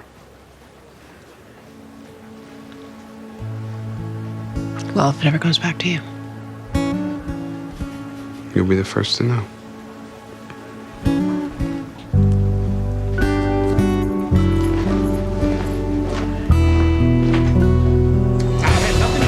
It wasn't me. It wasn't me. She's lying. That bitch is lying. Let me go. It's a lie. It's not like she said. A lot of help you were. The bitch is lying. We opened our home to her. We gave her everything. And look what she did. Look what you did. Where is she?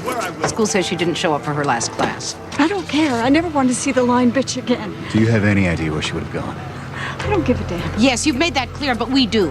And we need to find her. Well, that's your problem. It's not mine. It's all right, Missy. At least you're looking for her. I made her a promise, Sean. They'll find her, I promise. I'd like to be notified when they do.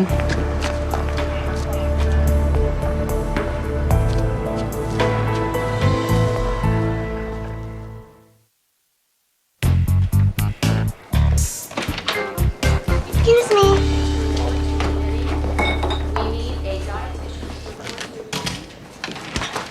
Nurse White, you got a sec? Kyle, let's not do the whole formal thing. It's Jolene. Jolene, right. Yes. So, Jolene, Yes? I wanted to talk to you about... Look, I know you barely know me, so this may seem a little odd. Kyle, are you hitting on me? Am I what? If you're trying to ask me out, just cut to the chase. No, you're getting the wrong idea. Look, I think you're a really nice guy, and, you're even kind of cute, but I have a policy. I don't putt on the company green. It's a very wise policy. Jolene, you're fired. I'm what? That's what I was trying to tell you. We are overstaffed, and there are our budget issues, and it's one of those things. Oh, yeah, and I know which one of those things. I won't play ball, so I'm gone? No, there was never a ball. Oh, yeah, like I haven't seen this before. Guy gets a little responsibility. Suddenly he's a power-sucking misogynist with a god complex. You will find work. I will write you a glowing recommendation. I don't want a thing from you. The next person that you're going to hear from is my lawyer.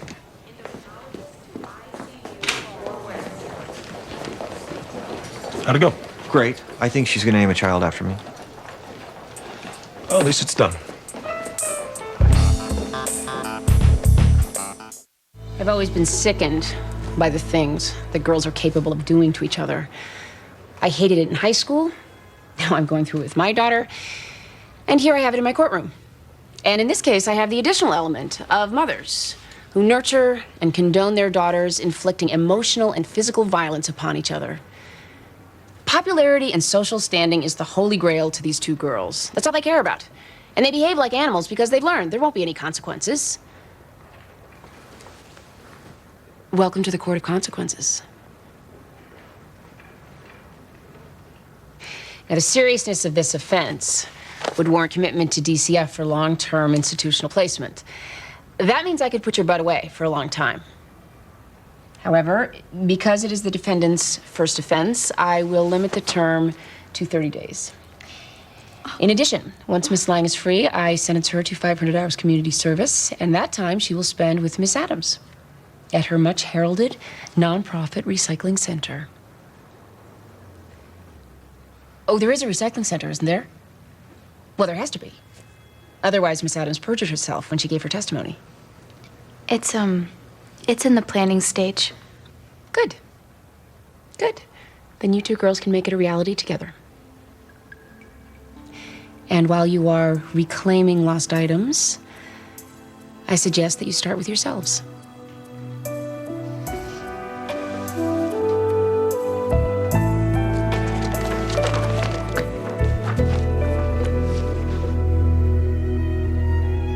Hey, Stu, it's me. Again. You're not calling me back, which I get. So, listen, I think I did us a favor. You don't know what divorce is like. It is ugly and painful, and it takes a piece from you that you just don't get back. I saved us from that. The way I did it wasn't great. In fact, it was horrible, and I really don't have any excuse for that except to say that I didn't know until I knew. But anyway, I'm sorry. And I really, really, really, really, really hope you're okay.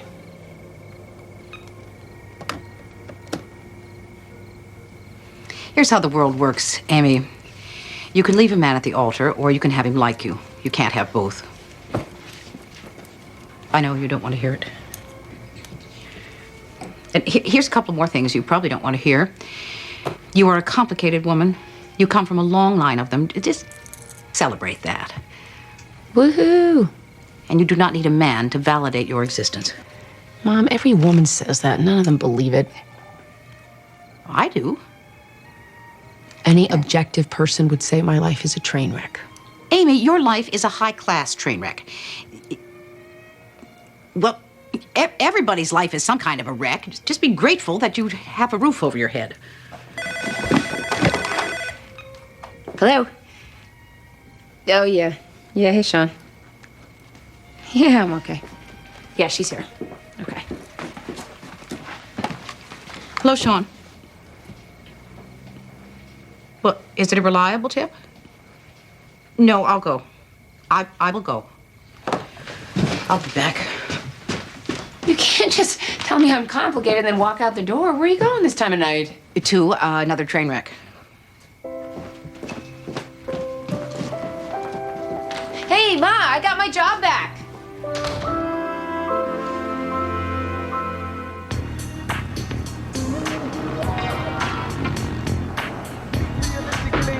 Class type, always the white penny wagon free. Domino flow, got what you need, live and breathe on good smoke. Who took who knows who shit, who will, who will. Remember this song, that's the most easy who can. I'm on the line.